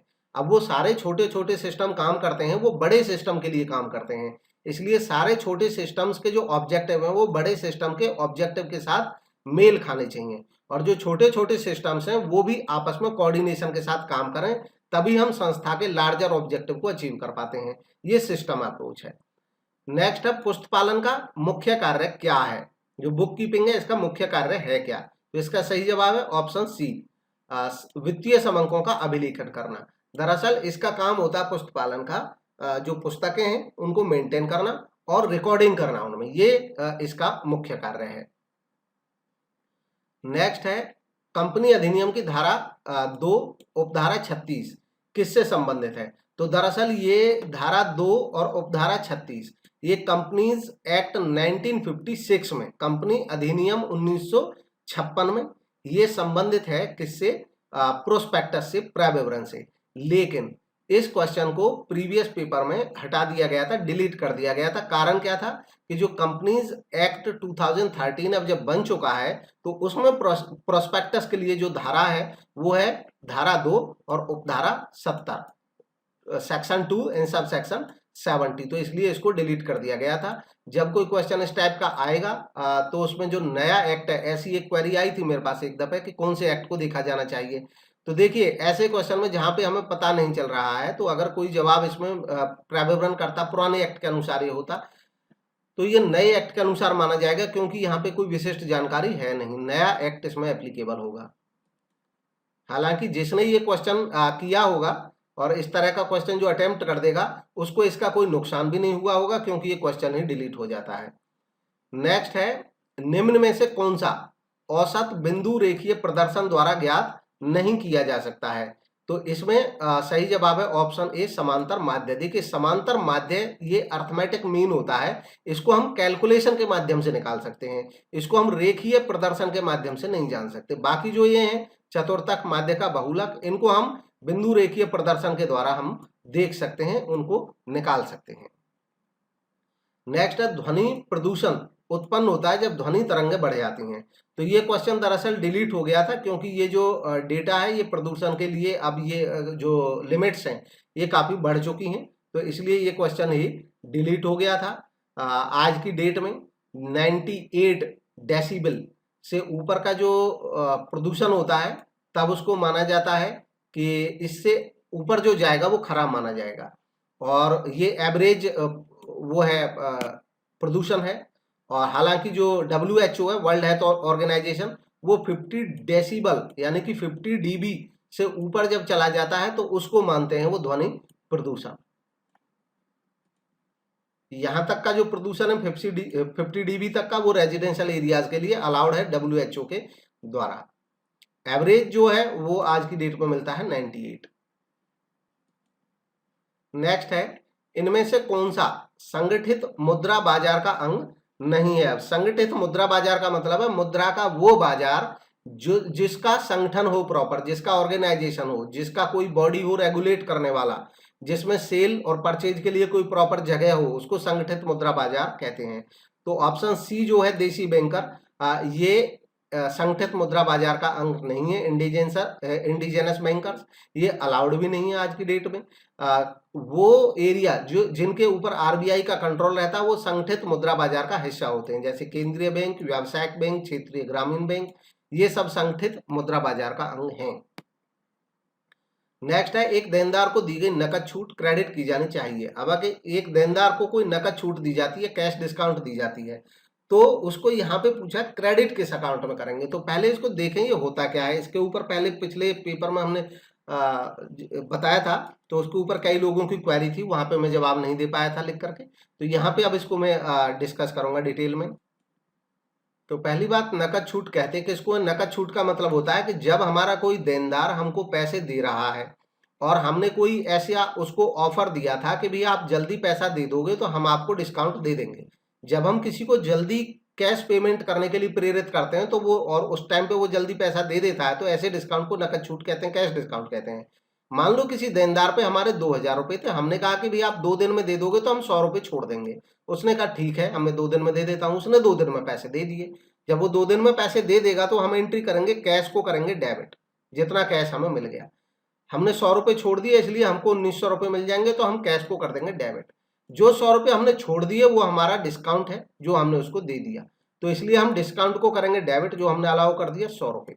और उस ग्राहक का हमारे यहाँ पे जो अकाउंट डेबिट था वो अब तक 2000 से था, उसको हम पूरे 2000 से उस ग्राहक को, उस कस्टमर को कर देंगे क्रेडिट, पूरे 2000 से, तो वो क्रेडिट हो जाएगा। अब इसमें जो पूछा था हमसे, पूछा था कि नकद छूट क्रेडिट की जानी चाहिए, तो क्रेडिट कहाँ पे हो रही है? नकद छूट, छूट अकाउंट तो डेबिट हो रहा है, और ये जो नकद छूट क्रेडिट होगी, क्योंकि उन्होंने पूछा था हमसे क्रेडिट, तो क्रेडिट होगी कस्टमर के अकाउंट में। कस्टमर के अकाउंट में क्रेडिट होगी, मतलब उसको इस 100 रुपए का बेनिफिट कस्टमर को मिलेगा, तो ग्राहक के खाते में, और इसलिए इसका सही जवाब है ऑप्शन बी। नेक्स्ट देखेंगे, किराया क्रय पद्धति में संपत्ति खाता डेबिट किया जाता है। अब हायर परचेज अकाउंट जो है उसमें संपत्ति खाते को डेबिट किस मूल्य से करते हैं? तो इसको करते हैं ऑप्शन बी, नकद मूल्य से। क्रय क्रय पद्धति में जो वस्तु होती है किसी व्यक्ति को, वो बेची जाती है किस्तों के आधार पर ही होती है वो, लेकिन वो किस्त जो होती है वो किराया माना जाती है। जब तक वो उस एसेट का पूरी किस्तें पूरी नहीं कर देगा तब तक ये माना जाता है कि वो संपत्ति उस व्यक्ति ने हमसे किराए पे ली है, और जो किस्त है वो किराया मान ली जाती है। हालांकि इन किस्तों में ब्याज भी शामिल होता है। जैसे 20,000 का सामान था और हमने किस्त बना दी 25 महीने की, 1,000 करके 25,000 की, तो 5,000 रुपये उसमें जो ब्याज है, इंटरेस्ट है, वो भी शामिल है। जब इसकी एंट्री की जाती है इस पद्धति में, तो संपत्ति खाते को डेबिट, यानी कि जो खरीदने वाला है वो अपने यहाँ एसेट को लिखेगा कितनी, वो एसेट को लिखेगा जो एसेट की कैश प्राइस है, नकद मूल्य है, और बाकी जो ब्याज है उसको वो ब्याज के अकाउंट में ही लिखेगा, इसलिए नकद मूल्य से इसको लिखा जाता है। नेक्स्ट है, एक सीधी मांग रेखा के मध्य बिंदु पर मांग की लोच होती है। अब कोई स्ट्रेट डिमांड है, स्ट्रेट डिमांड लाइन है, और उसका जो मध्य बिंदु है वहां पर जो इलास्टिसिटी होगी डिमांड की वो क्या होगी, तो वो होगी बराबर इकाई के बराबर। देखिए ये स्ट्रेट लाइन डिमांड कर्व, कोई डिमांड कर्व है। अब ये डिमांड कर्व में जो इलास्टिसिटी मापने का जो पॉइंट मेथड होता है वो ये कहता है कि lower area upon upper area. तो जब मध्य पे जो होगा, और यहाँ से हम निकालेंगे lower area upon upper area, तो दोनों बराबर ही एरिया हो गए क्योंकि ये पॉइंट ही मध्य पे है। तो यहाँ पे जो लोच होगी वो कैसी होगी, वो नेचुरली बराबर होगी, क्योंकि ये एरिया अपॉन ये एरिया, दोनों एरिया तो समान है, तो आपस में कट जाएंगे, और यूनिट यानी कि 1 इकाई के बराबर का मतलब है लोच 1 होगी। नेक्स्ट है, अंशों के समर्पण का प्रभाव वही होता है जो होता है अंशों के किसका, तो इसका सही जवाब है ऑप्शन बी, हरण का। देखिए अंशों का समर्पण, सरेंडर और हरण, इनका प्रभाव एक ही होता है। हरण होता है तब जब कोई शेयर होल्डर किस्तें नहीं देता है शेयर पे और कंपनी उसको कैंसिल कर देती है, तो इसको हरण बोलते हैं। और ऐसे केस में जो पैसा आ चुका होता है कंपनी उसको जब्त कर लेती है। अब समर्पण होता है, सरेंडर, कब, जब कोई शेयर होल्डर किस्तें नहीं दे पा रहा है और वो स्वयं कंपनी से कहता है कि देखो साहब मैं तो अब किस्त दे नहीं सकता हूं, आप मेरे जो शेयर्स हैं उनको खत्म कर दीजिए, कैंसिल कर दीजिए। तब भी कंपनी तरीका वही अपनाती है, जो पैसा उसने दे रखा है उसको जब्त कर लेती है। तो प्रभाव दोनों में एक ही होता है, फर्क का केवल इस चीज का है कि सरेंडर के केस में जो शेयर होल्डर है वो स्वयं कह देता है कि भाई रख लो आप अपने शेयर। यहाँ पे कंपनी, हरण में कंपनी कहती है कि आप पैसे नहीं दे रहे हो इसलिए हम आपके शेयर रख ले रहे हैं, जब्त कर रहे हैं। नेक्स्ट है, साधारण तौर पर धन के परंपरागत दृष्टिकोण के अनुसार इसमें यह शामिल है। तो साधारण तौर पर यहाँ पे पूछा है कि जो परंपरागत दृष्टिकोण है उसमें क्या क्या शामिल है, तो इसके जो ऑप्शन है वो उतने करेक्ट है नहीं, इसलिए हम इस पर डिस्कस भी नहीं कर रहे। इसको दरअसल डिलीट कर दिया था, रिजेक्ट कर दिया था, इस क्वेश्चन को हटा दिया था आंसर की से बोर्ड ने भी। नेक्स्ट है, आगे चलते हैं। एक नया साझेदार अपने भाग की ख्याति के रूप में नकदी लाता है, यह राशि पुराने साझेदारों में बांटी जाती है। एक नया साझेदार जब गुडविल का अपना पार्ट लेके आता है तो पुराने साझेदार उस गुडविल को बांटते हैं उस अनुपात में जिस अनुपात में वो नए साझेदार को अपना हिस्सा त्याग रहे होते हैं, सैक्रिफाइस कर रहे होते हैं। इसलिए इसका सही जवाब है ऑप्शन डी, त्याग के अनुपात में। नेक्स्ट है, कार्य के निष्पादन हेतु सामान्य नियमों एवं विनियमों का उल्लेख किया जाता है। तो देखिए हर एक ऑफिस में एक रहती है उस ऑफिस की कार्य नियमावली, ऑफिस मैनुअल, इसमें कार्य के विनियम, नियम ये सब लिखे रहते हैं, तो ये इसका सही जवाब है। नेक्स्ट है, निम्न में से कौन सा उत्पादन फलन का एक गुण नहीं है, प्रोडक्शन फंक्शन, उत्पादन फलन का कौन सा गुण नहीं है, वह है ऑप्शन सी, आगतों की मात्रा। यहाँ पे दरअसल जो उत्पादन फलन है, प्रोडक्शन फंक्शन, इसका मतलब होता है कि इनपुट्स और आउटपुट्स के बीच में क्या टेक्निकल रिलेशन है, और इसके जो एट्रीब्यूट्स हैं या इसके जो गुण हैं वो है प्रवाह संकल्पना, क्योंकि प्रोडक्शन फंक्शन जो है ये एक प्रवाह संकल्पना है, मतलब फ्लो कॉन्सेप्ट है। फ्लो कॉन्सेप्ट है क्योंकि ये बदलता रहता है कि जैसे जैसे मात्रा, जो आगत हैं इनके मात्रा बढ़ेगी तो जो उत्पादन है, जो यानी कि जो प्रोडक्शन है, आउटपुट है, उसकी मात्रा पे भी फर्क पड़ता है, वो बढ़ती चली जाती है। प्रौद्योगिकी की अवस्था स्टेट ऑफ टेक्नोलॉजी पे डिपेंड करता है, टेक्नोलॉजी अगर इंप्रूव करेगी तो सेम जो इनपुट्स हैं उनसे आउटपुट बढ़ जाएंगे। और आगतों की अवस्था स्टेट ऑफ इनपुट्स पे भी ये डिपेंड करता है। तो बाकी तीनों थे, ये नहीं था। सी इसका सही जवाब हो गया। नेक्स्ट है, किसी ग्राहक द्वारा वापस किए गए माल को डेबिट किया जाता है। जब किसी ग्राहक ने कोई सामान वापस कर दिया हो, तो ग्राहक हमें वापस जब सामान करता है, इसका मतलब हमने जो सामान सेल किया था अपने ग्राहक को वो अपने वापस कर दिया, तो हम सेल रिटर्न जो है उसमें इसको रिकॉर्ड करते हैं, और सेल रिटर्न जो है उसको हम डेबिट कर लेते हैं। तो इसका सही जवाब हो जाएगा ऑप्शन ए, विक्रय वापसी खाते में। इसमें एंट्री होती है, हम सेल रिटर्न को डेबिट कर लेते हैं और क्रेडिट करते हैं अपने कस्टमर के अकाउंट को। नेक्स्ट है, किस्त भुगतान पद्धति की दशा में विक्रेता को कुल प्राप्त ब्याज जमा किया जाता है। किस्त भुगतान पद्धति में इंस्टॉलमेंट पेमेंट सिस्टम में भी जो इंस्टॉलमेंट्स होती हैं उनमें मूल यानी कि प्रीमियम इंटरेस्ट भी शामिल रहता है और जो प्रिंसिपल अमाउंट है वो भी शामिल रहती है। अब इन्होंने पूछा है कि कुल प्राप्त ब्याज जमा, जो ब्याज कुल प्राप्त होता है इसको कहाँ जमा किया जाता है, किसमें क्रेडिट किया जाता है।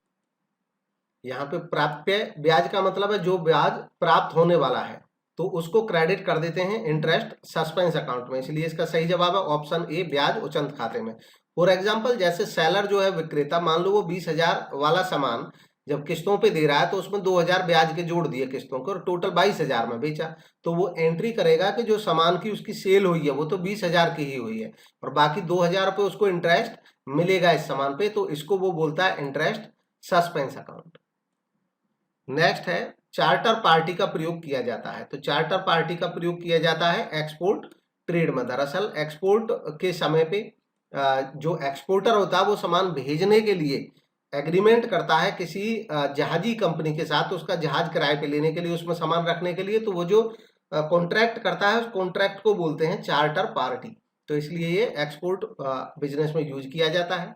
नेक्स्ट है बैंकों से मृत स्टॉक के संबंध में कौन सा कथन असत्य है, तो बैंकों के केस में डेड स्टॉक किसे कहा जाता है, उसका जो असत्य कथन है वो बताना है।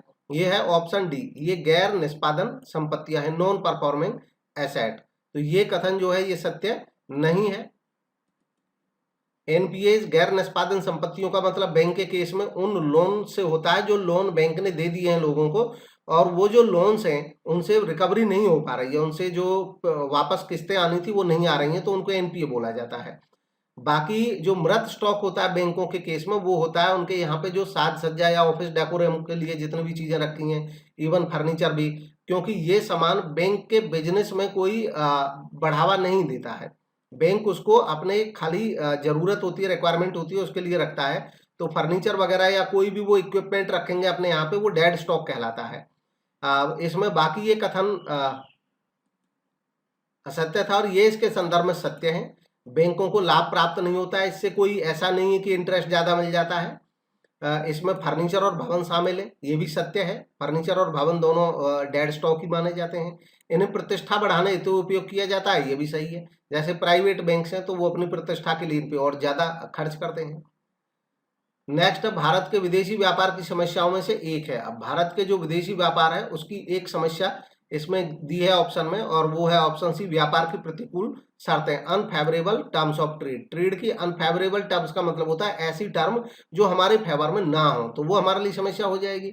और बाकी इन्होंने कहा है कि ये जो समस्या नहीं है, आयात का रुपए में भुगतान हो जाए ये तो अच्छी बात है, अगर रुपए में भुगतान होने लगे तो डॉलर की जरूरत ही नहीं पड़ेगी, निर्यात की मात्रा में वृद्धि हो जाए ये भी अच्छी बात है, तो इसलिए केवल सी इसका सही जवाब होगा।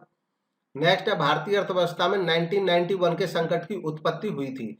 अब भारतीय अर्थव्यवस्था में 1991 में जो क्राइसिस आया था वो क्राइसिस की उत्पत्ति कहाँ से हुई थी, तो उसका सोर्स माना जाता है बाह्य क्षेत्र से। बाह्य क्षेत्र हो गया कि 1991 से पहले, जस्ट पहले, दरअसल एक तो जो रसिया था उसका बंटवारा हुआ था, टूट गया था कई हिस्सों में, और जो इराक का युद्ध हुआ था कुवैत के साथ, कुवैत पे आक्रमण कर दिया था सद्दाम हुसैन ने, तो इन दोनों घटनाओं से हुआ क्या था, क्योंकि रशिया भी पेट्रोलियम उत्पादक देश है और इराक भी, कुवैत भी, तो इसलिए पेट्रोलियम की कीमतें काफी बढ़ गई थी और जो इंडिया का परचेज होता है यानी कि इंपोर्ट होता है उसमें बहुत बड़ा हिस्सा होता है पेट्रोलियम का, तो इसलिए हमारे यहाँ संकट आ गया था। करेंसी की शुरुआत यहाँ से हुई थी, हालांकि बाद में इंटरनल रिजर्व भी बहुत सारे बन गए थे जिसकी वजह से काफी समस्या हुई, लेकिन इसकी शुरुआत उत्पत्ति बाह्य क्षेत्र से मानी जाती है, तो इसका सही जवाब हो गया ऑप्शन बी।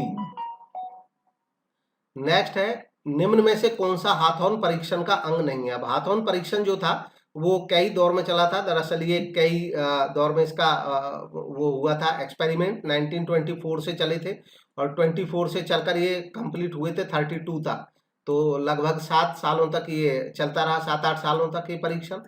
इसमें कई अंग थे, हमें पूछा कौन सा अंग नहीं था, तो इसमें जो सही जवाब है वो है ऑप्शन डी, यह इसका अंग नहीं था। बाकी ये रोशनी इल्यूमिनेशन, जन साक्षात्कार और बैंक वायरिंग अवलोकन का, दरअसल लोगों की जो परफॉर्मेंस थी उसको चेक किया गया था एटमॉस्फेयर बढ़िया बना करके, उनके साथ अच्छा बर्ताव करके, तो इसी तरह के परीक्षण कई साल तक लगातार चले थे, तो ये तीनों हिस्से थे इसके, बाकी डी इसका हिस्सा नहीं था। नेक्स्ट है निम्न में से कौन सा एक अपकरण का सापेक्ष माप है? अब अपकरण का, फिर से अपकरण का क्वेश्चन है, पहले इसके बारे में ऑलरेडी डिस्कस कर चुके हैं। यहाँ पे इन्होंने पूछा सापेक्ष माप कौन सा है। अब सापेक्ष माप कौन सा वो बताना है, और वो है विचरण गुणांक, कोएफिशिएंट ऑफ वेरिएशन। देखिए दरअसल निरपेक्ष और सापेक्ष, निरपेक्ष माप जो होता है एब्सोल्यूट होता है, बाकी ये जो माध्य विचलन है और प्रमाप विचलन है, ये तो डायरेक्ट विचलन देख लिया जाता है, तो ये तो एब्सोल्यूट माप है, सीधे सीधे माप है। सापेक्ष का मतलब होता है कि जहां पे हम परसेंटेज में या गुणक में उसके टाइम्स में जब निकालते हैं तो वो रहता है सापेक्ष। तो विचरण गुणांक जो है ये सापेक्ष माप है। प्रमाप विचलन का भी अगर गुणांक निकाला जाएगा तो वो सापेक्ष हो जाएगा, लेकिन ये निरपेक्ष है। माध्य विचलन का गुणांक निकाला जाएगा तो वो सापेक्ष हो जाएगा, लेकिन अभी ये निरपेक्ष है। नेक्स्ट है तोरण वक्र की सहायता से हम अनुमान लगा सकते हैं। अब तोरण वक्र, इसको अजाइब कर्व बोलते हैं, और इसकी सहायता से हम किस चीज का अनुमान लगा सकते हैं? तो ऑप्शन सी, माध्यिका का अनुमान हम इससे लगा सकते हैं। नेक्स्ट है प्रवर्तक द्वारा अपने व्यक्तिगत उपयोग के लिए आहरित नकद को डेबिट किया जाता है। तो अगर किसी संस्था का कोई प्रोपराइटर है, मालिक है, ओनर है, तो और वो अपने उपयोग के लिए कैश निकाल लेता है, तो उसको डेबिट किसको करेंगे? देखिए कोई भी ओनर अगर निकाल लेता है अपने यूज के लिए संस्था से कैश, तो जनरली उसको बोला जाता है ड्राइंग। हालांकि ड्राइंग दो तरीके का हो सकता है, एक होता है परमानेंट ड्राइंग और एक होता है drawing out of profit. Permanent drawing को बोला जाता है ड्राइंग आउट ऑफ कैपिटल, और जो नॉर्मल ड्राइंग निकाला जाता है उसको बोला जाता है ड्राइंग आउट ऑफ प्रॉफिट। अगर ड्राइंग आउट ऑफ प्रॉफिट किया जाता है तो उसके लिए एंट्री होती है ड्राइंग डेबिट टू कैश। और अगर कोई व्यक्ति परमानेंट ड्रॉ कर लेता है, पैसा विड्रॉ कर लेता है, यानी कि ड्रॉइंग आउट ऑफ कैपिटल, तो इसका मतलब होता है कैपिटल उसने घटाई है इंटेंशनली। ऐसे केस में सीधे सीधे कैपिटल को ही डेबिट किया जाता है और कैश को क्रेडिट किया जाता है। तो इस क्वेश्चन में क्योंकि ये क्लियर था नहीं कि ये परमानेंट विड्रॉ कर रहा है, नॉर्मल विड्रॉ कर रहा है। अब दूसरी बात, इसमें ऑप्शन दोनों दे रखे हैं, कैपिटल अकाउंट भी दे रखा है और ड्राइंग अकाउंट भी दे रखा है, और यहाँ पे ऑप्शन में डी कह के इन्होंने बी और सी दोनों कहे हुए हैं। तो इसने ये क्लियर किया हुआ है कि दोनों भी ऑप्शन सही हो सकते हैं, तो इसलिए दोनों ऑप्शन सही हो सकते हैं और डी इसका सही जवाब माना जाएगा। हालांकि अगर ऐसा ऑप्शन नहीं होता तो सिंपली जब सीधे सीधे कोई बोलता है, जब तक ये पता ना हो हमें कि ड्राइंग किस लिए है, तो उसको ड्राइंग नॉर्मल माना जाता है और उसको ड्राइंग अकाउंट को डेबिट कर दिया जाता है। परमानेंट विड्रॉल हालांकि होता है तो वो डेफिनेटली पूंजी खाते में डेबिट कर दिया जाता है, इसलिए इसका सही जवाब डी है जो बोर्ड ने माना था। नेक्स्ट है निकट धन की निकटता इस पर आधारित है। अब नियरनेस ऑफ नियर मनी आधारित होती है किस पे? देखिए किसी मनी को नियर तब बोला जाता है जब वो पेमेंट उसकी हम जल्दी कर पाए, इसी का मतलब नियरनेस होता है मनी के संदर्भ में। तो इसका मतलब होता है लिक्विडिटी, तरलता। हम किसी धन का उपयोग बहुत जल्दी कर सकते हैं, जैसे कैश सबसे ज्यादा तरल हो सकता है, कैश एट बैंक उससे थोड़ा कम होता है लेकिन वो भी तरल होता है। बाकी हमारी जो एसेट्स होती हैं फिर वो कम लिक्विड होना शुरू हो जाती हैं। नेक्स्ट है 3 खानों वाली रोकड़ पुस्तक में प्राप्त हुई नकद छूट की प्रविष्टि की जाती है। तो देखिए जब ट्रिपल कॉलम कैश बुक बनती है तो उसमें कैश का कॉलम होता है, बैंक का कॉलम होता है और डिस्काउंट का कॉलम होता है। अब इन्होंने कहा है कि प्राप्त हुए नकद छूट की प्रविष्टि की जाएगी। अगर हमें डिस्काउंट रिसीव्ड हो रहा है तो उसकी एंट्री कहाँ करेंगे? तो उसकी एंट्री होती है क्रेडिट पक्ष में। दरअसल जब कैश बुक बनाते हैं तो जो इसका क्रेडिट पक्ष होता है यहाँ पे लिखी होती है पेमेंट, और डेबिट पक्ष में लिखी होती है प्राप्तियां यानी कि रिसीप्ट। जब पेमेंट हम करते हैं किसी को और वहां पे हमें कोई छूट मिल जाए, प्राप्त हो जाए, तो वो पेमेंट के साथ ही जहां हम पेमेंट कर रहे हैं, जैसे कैश में पेमेंट करी, कुछ डिस्काउंट मिल गया तो उसको डिस्काउंट रिसीव्ड लिखते हैं। तो क्रेडिट साइड में ही डिस्काउंट रिसीव्ड लिखा जाता है। ऑप्शन बी इसका सही जवाब है। नेक्स्ट देखेंगे 71, निम्न में से कौन सा कथन सही नहीं है? तो जो कथन सही नहीं है वो है ऑप्शन डी, साझेदारी का पंजीकरण अनिवार्य है। ये सही नहीं है, कोई अनिवार्य नहीं है, चाहे तो करा सकते हैं चाहे तो नहीं करा सकते हैं। नेक्स्ट है निम्न में से पूर्ण बाजार संरचना की विशेषता है। अब पूर्ण बाजार संरचना कहा जाता है परफेक्ट मार्केट स्ट्रक्चर को। तो ये क्वेश्चन डिलीट कर दिया था, इसके जो ऑप्शन है वो सही नहीं है और इसलिए इस क्वेश्चन पे विचार करने की भी जरूरत नहीं है, इसको डिलीट कर दिया था पिछले एग्जाम में। नेक्स्ट है मैकग्रेगर ने प्रतिपादित किया, मैकग्रेगर हैज प्रोपाउंडेड, मैकग्रेगर ने कौन सी थ्योरी दी थी? तो इसका सही जवाब है ऑप्शन सी, एक्स सिद्धांत और वाई सिद्धांत। एक्स सिद्धांत जो है ये कहता है कि लोग बाई नेचर काम पसंद नहीं करते हैं और इसलिए टाइट डिसिप्लिन की वकालत करता है। वाई सिद्धांत ये कहता है कि लोग सभी काम करना चाहते हैं, केवल उनको एक मोटिवेशन की और अच्छे माहौल की जरूरत होती है। तो ये पॉजिटिव दिखाता है। एक्स थ्योरी और वाई थ्योरी, ये दोनों ही सिद्धांत प्रतिपादित किए किसने, मैकग्रेगर ने। तो इसलिए ऑप्शन सी इसमें सही हो जाता है। नेक्स्ट है, निम्न में से कौन सा कथन सही नहीं है। तो इस ऑप्शन का इसका सही ऑप्शन है ऑप्शन ए। इसमें कहा गया है कि जो बुक कीपिंग का काम है वो एनालिटिकल है। दरअसल एनालिटिकल नहीं होता, बुक कीपिंग में काम क्लरिकल नेचर का होता है, रिकॉर्डिंग का खाली होता है। एनालिटिकल जो वर्क होता है वो अकाउंटिंग में किया जाता है। तो इसलिए ये इसका सही कथन नहीं है, बाकी सही है। नेक्स्ट है, फर्नीचर के लिए मांग। अब फर्नीचर की मांग जो है वो किस टाइप की है। तो फर्नीचर क्योंकि ऐसा आइटम होता है कि ये लंबे समय तक चलता है, तो एक तो टिकाऊ रहती है इसकी मांग, और दूसरा है कि इसकी मांग, जब वर्ड फर्नीचर यूज किया जाता है तो फर्नीचर का मतलब होता है अपने यूज के लिए। तो इसकी मांग उपभोक्ता करता है, जो व्यक्ति अपने यूज के लिए या परिवार के यूज के लिए करता है उसको उपभोक्ता माना जाता है। तो इसलिए ये उपभोक्ता मांग होगी, और साथ ही साथ स्थायी मांग होगी, टिकाऊ मांग होगी। तो और इसका ऑप्शन जो डी है ये सही होगा। उत्पादक की मांग में दरअसल उन चीजों की मांग आती है जो फर्दर प्रोडक्शन में काम आती हैं। जैसे अगर टिम्बर लेता कोई व्यक्ति तो टिम्बर से फर्नीचर बनता है, वो उत्पादक की मांग होती।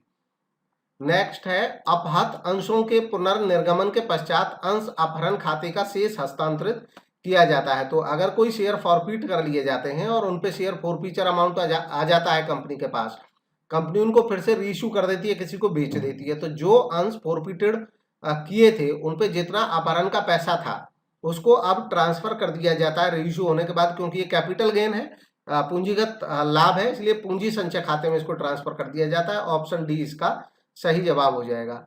नेक्स्ट है 77, निम्न में कौन सा कथन सही नहीं है।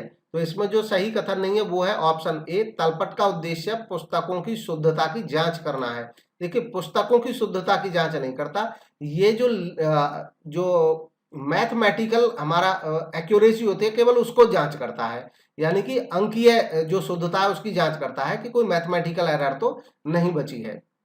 बाकी जो कथन है वो इसके बारे में सही हैं। नेक्स्ट है, श्रीमान एक्स टीसीएस के विपणन प्रबंधक हैं, मार्केटिंग मैनेजर हैं, और इसमें पूछा है कि वो कौन से लेवल पे काम करते हैं। तो इसका सही जवाब है ऑप्शन बी, मध्य स्तर के प्रबंधक। देखिए, किसी संस्था के, किसी ऑर्गेनाइजेशन के, किसी कंपनी के जो पूरी कंपनी को मैनेज करते हो, चाहे वो उस पूरी कंपनी के लिए पॉलिसी बनाते हो, पूरी कंपनी के लिए ऑब्जेक्टिव सेट करते हो, तो जिनका रिलेशन पूरी कंपनी से होता है वो तो टॉप शीर्ष स्तर के माने जाते हैं, टॉप लेवल के माने जाते हैं। जो कंपनी के किसी एक डिपार्टमेंट के लिए पॉलिसी बनाते हो या एक डिपार्टमेंट को लीड करते हो वो मध्य स्तर के माने जाते हैं। और प्रथम स्तर के माने जाते हैं, फर्स्ट लेवल मैनेजर वो माने जाते हैं जो इसको लोअर लेवल या फर्स्ट लेवल मैनेजर भी इनको बोल देते हैं। इनको कहते हैं वो मैनेजर जो डायरेक्ट एम्प्लॉय से काम कराते हैं, और मध्य स्तर के प्रबंधक जो इनको काम देते हैं उस काम को ये वर्कर से पूरा कराते हैं। नेक्स्ट है, मैसर स्टेशनरी मार्ट द्वारा क्रय की गई स्टेशनरी को डेबिट किया जाएगा। तो इसका सही जवाब है ऑप्शन बी, क्रय खाते में, परचेज अकाउंट में। परचेज अकाउंट में किया जाएगा, क्योंकि यहाँ पे इन्होंने कहा मैसर्स स्टेशनरी मार्ट, इसका मतलब ये स्टेशनरी का बिजनेस करते हैं और इन्होंने खरीदी स्टेशनरी। तो स्टेशनरी जब इन्होंने परचेज की है तो स्टेशनरी इनके लिए हो गई गुड्स, और गुड्स को जब कोई बिजनेसमैन खरीदता है जिसमें वो डील करता है तो वो उसके लिए परचेज अकाउंट को डेबिट करते हैं। अब इस पे मुझे ध्यान है, पहले किसी की क्वेरी आई थी कि स्टेशनरी मान लो उसने स्वयं के यूज के लिए की हो, खरीद बेच के लिए नहीं यूज की है, तो उसको क्या कहा जाएगा। तो नेचुरली अगर वो स्वयं के लिए यूज कर रहा होगा तब वो स्टेशनरी आएगी उसके यहाँ पे खाते में आ जाएगी। लेकिन जब तक किसी ट्रांजैक्शन में कोई स्पष्ट विशेष बात ना हो तब तक वो विशेष ना मान करके वो सामान्य मानी जाती है। और स्टेशनरी का मार्ट के लिए सामान्य बात यह है कि वो स्टेशनरी खरीदेगा सेल परचेज करने के लिए। तो इसलिए इसका सही जवाब है ऑप्शन बी। नेक्स्ट है 80, पुस्त पालन का मुख्य उद्देश्य है। अब पुस्त पालन, बुक कीपिंग का जो मेन पर्पज है वो क्या है, तो वो है व्यावसायिक लेन देनों का सही एवं पूर्ण अभिलेख रखना, रिकॉर्ड रिकॉर्ड मेंटेन करना, बुक्स मेंटेन करना, ये पुस्त पालन का मुख्य उद्देश्य होता है। नेक्स्ट है, सामान्य उत्पादों के विक्रय से हुई आय उस अवधि की आय के रूप में दिखाई जाती है जिसमें, तो इसका सही जवाब है ऑप्शन ए, जिसमें बिक्री हुई है। देखिए, सामान्यतः जब तक कोई विशिष्ट बात ना हो, तो किसी सामान को बेचने से जो आय होगी वो कौन सी अवधि की आय होगी? नेचुरली वो उस अवधि की आय होगी जिस अवधि में वो सेल हुई है। नेक्स्ट है 82, निम्न में से कौन सा एकाधिकारिक प्रतिस्पर्धा का एक लक्षण है? Monopolistic competition. तो मोनोपोलिस्टिक कंपटीशन, ये मोनोपोली और परफेक्ट कंपटीशन के एक बीच की सिचुएशन होती है, मार्केट में ज्यादातर ये पाई जाती है। तो इसकी जो फीचर है गिवन ऑप्शंस में वो गैर मूल्य प्रतिस्पर्धा, नॉन प्राइस कंपटीशन इसमें पाया जाता है। इसमें काफी ज्यादा संख्या में सेलर होते हैं, प्रोडक्ट डिफरेंशिएशन होता है, अलग अलग होते हैं थोड़े बहुत, और फ्रीडम ऑफ एंट्री या एग्जिट होती है, कोई फर्म आ सकती है जा सकती है। ये इसकी सामान्य फीचर्स हैं। नेक्स्ट है समविच्छेद विश्लेषण को यह भी माना जाता है, जो ब्रेक इवन एनालिसिस है उसका एक नाम और भी है, तो इसको कहा जाता है कॉस्ट वॉल्यूम प्रॉफिट एनालिसिस, भी इसको कहा जाता है कॉस्ट वॉल्यूम प्रॉफिट एनालिसिस, ये इसका दूसरा नाम है। नेक्स्ट है निम्न में से कौन सी अशुद्धि तलपट को प्रभावित करती है? तो गिवन ऑप्शंस में से कौन सी अशुद्धि ऐसी है जो तलपट को प्रभावित करती है? इस क्वेश्चन में जो ऑप्शंस हैं वो सारे के सारे करेक्ट नहीं है इसके हिसाब से, और इसलिए इस क्वेश्चन को डिलीट कर दिया था, इसलिए हम भी इसमें टाइम वेस्ट नहीं करेंगे डिस्कस करने में। इसको डिलीट कर दिया था प्रीवियस की में बोर्ड ने। नेक्स्ट है यदि बैंक खाते का डेबिट पक्ष से क्रेडिट पक्ष अधिक है तो यह इंगित करता है, यदि बैंक खाते का, बैंक अकाउंट का डेबिट पक्ष, अब देखिए जो बैंक अकाउंट होता है, यहाँ पे बैंक अकाउंट का मतलब है कि बिजनेसमैन के बुक्स में जो बैंक अकाउंट बनाया जाता है, तो बिजनेसमैन के बुक्स में जो बैंक अकाउंट बनाया जाता है उसमें अगर डेबिट बैलेंस है तो इसका मतलब है बैंक में हमारा पैसा जमा है, बिजनेसमैन का पैसा जमा है। और अगर मान लो उसका क्रेडिट पक्ष का मतलब हो गया पेमेंट वाला साइड, अगर ये ज्यादा है, क्रेडिट पक्ष ज्यादा है, तो इसका मतलब बैंक का हम पे उधार हो गया, और इसको कहा जाता है बैंक ओवरड्राफ्ट, बैंक अधिविकर्ष, जितना पैसा था उससे ज्यादा हमने विड्रॉ कर लिया। नेक्स्ट है फर्नीचर व्यापारी द्वारा की गई फर्नीचर की नकद बिक्री को डेबिट किया जाता है। अब जो फर्नीचर व्यापारी है अगर वो फर्नीचर को सेल करता है तो उसको डेबिट किस में करेंगे? इन्होंने कहा नकद सेल की है, जब कैश सेल की है इसका मतलब कैश आया और फर्नीचर गया इनके यहाँ से, तो डेबिट किसको करेंगे? डेबिट करेंगे रोकड़ खाते को, क्योंकि कैश आया है, डेबिट व्हाट कम्स इन, और क्रेडिट करेंगे यहाँ पे फर्नीचर को। नेक्स्ट है मुद्रा के मूल्य से तात्पर्य है। अब मुद्रा का जो मूल्य है वैल्यू ऑफ मनी, उसका मतलब क्या है? तो इसका सही जवाब है ऑप्शन बी, मुद्रा की सामान्य क्रय शक्ति से, जनरल परचेजिंग पावर। मुद्रा की वैल्यू वह है जितना मुद्रा हमारे लिए सामान खरीद सकती है, तो ये इसकी सामान्य परचेजिंग पावर है। नेक्स्ट है अर्थशास्त्र का जनक किसे कहा जाता है? तो इसका सही जवाब है option C, Adam Smith. Adam Smith को कहा जाता है father of modern economics. Next है लघु कार्य का आशय है, लघु कार्य शॉर्ट वर्किंग किसको कहते हैं? तो इसका सही जवाब है ऑप्शन ए, अधिकार शुल्क पर न्यूनतम किराए का आधिक्य। दरअसल लघु कार्य का मतलब होता है ये जब कोई फर्म किसी दूसरी फर्म का कोई एसेट किराए पे ले लेती है, जैसे मान लो माइन किसी ने किराए पे ले ली माइन, तो एक न्यूनतम किराया तय कर दिया जाता है कि हम आपको 10,000 रुपये सालाना किराया देते रहेंगे। अब कभी ऐसा भी हो सकता कि काम अच्छा नहीं चले और हम कम ही सामान निकाल पाए, मान लो माइन में थे, हमने विड्रॉ जो किया वो केवल किसी साल 6,000 का सामान किया और न्यूनतम किराया 10,000 रुपये तय था, तो अब हमें किराया तो 10,000 रुपये देना ही पड़ेगा जो न्यूनतम है, क्योंकि तय है ये मिनिमम किराया हमें 10,000 देना ही है, और हमारा सामान जो विड्रॉ हुआ केवल 6,000 का ही हुआ।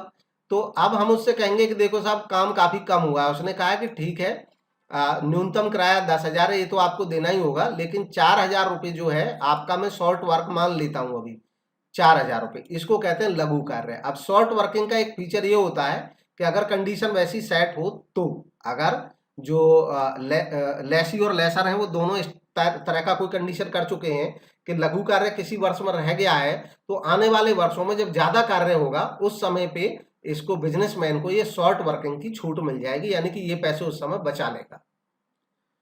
नेक्स्ट है भारतीय अर्थव्यवस्था में कृषि का योगदान। तो एग्रीकल्चर का योगदान भारतीय अर्थव्यवस्था में क्या है, कौन सा इसमें से सटीक ऑप्शन है यह बताना है। तो इसका सही जवाब है ऑप्शन बी, घट रहा है। धीरे धीरे इकोनॉमी में कई सेक्टर होते हैं, जैसे इंडस्ट्रियल सेक्टर है, एग्रीकल्चर सेक्टर है, जैसे जैसे इंडस्ट्रियल बढ़ रहा है तो कृषि का योगदान घट रहा है और इंडस्ट्री का योगदान बढ़ रहा है। नेक्स्ट है विक्रय बही एक अभिलेख है, यानी कि सेल्स बुक जो है वो किस चीज का रिकॉर्ड है। तो सही जवाब है ऑप्शन सी, केवल वस्तुओं की उधार बिक्री का। देखिए सेल्स बुक में एक तो केवल सेल्स लिखी जाएगी। बिजनेस में सेल्स का मतलब होता है केवल गुड्स की सेल, और गुड्स का मतलब होता है जिन चीजों में बिजनेसमैन डील करता है, यानी कि जो उसका मुख्य व्यवसाय है, तो उसको सेल लिखा जाएगा। दूसरा, विक्रय बही में केवल उधार बिक्री लिखी जाएगी, उधार, क्योंकि जब कोई संस्था विक्रय बही बनाती है, सेल्स बुक बनाई जाती है, तो ये नॉर्मल नेचुरल मान लिया जाता है सिचुएशन में कि इसका मतलब है विक्रय बही बन रही है, इसका मतलब वो कैश बुक भी बनाते होंगे। तो कैश बुक में कैश की सारी एंट्री आ जाती है, चाहे वो सेल है या परचेज है। इसलिए जो विक्रय बही है या मान लो क्रय बही है, परचेज बुक है या सेल्स बुक है, इन सब में केवल क्रेडिट की ही एंट्री होती है, नकद की नहीं होती है।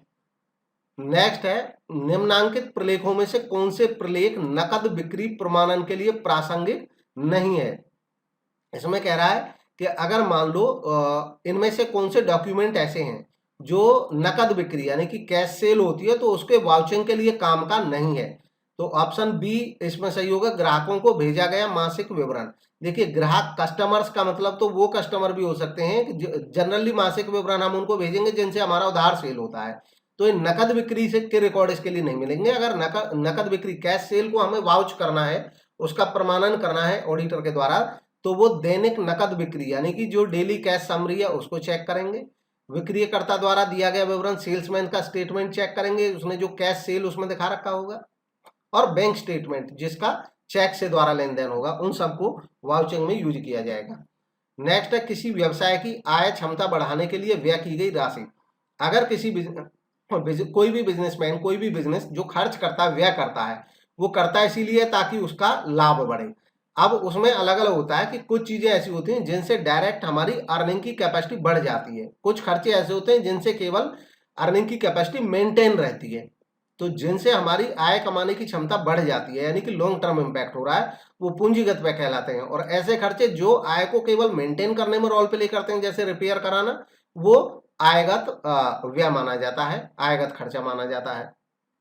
तो इसका डी इसका सही जवाब हुआ। नेक्स्ट है, यह एक डेफिनेशन है, धन एक ऐसा केंद्र बिंदु है जिसके चारों तरफ आर्थिक विज्ञान घिरा होता है। यह कथन किस व्यक्ति का है। तो यह कथन है अल्फ्रेड मार्शल के द्वारा कहा गया।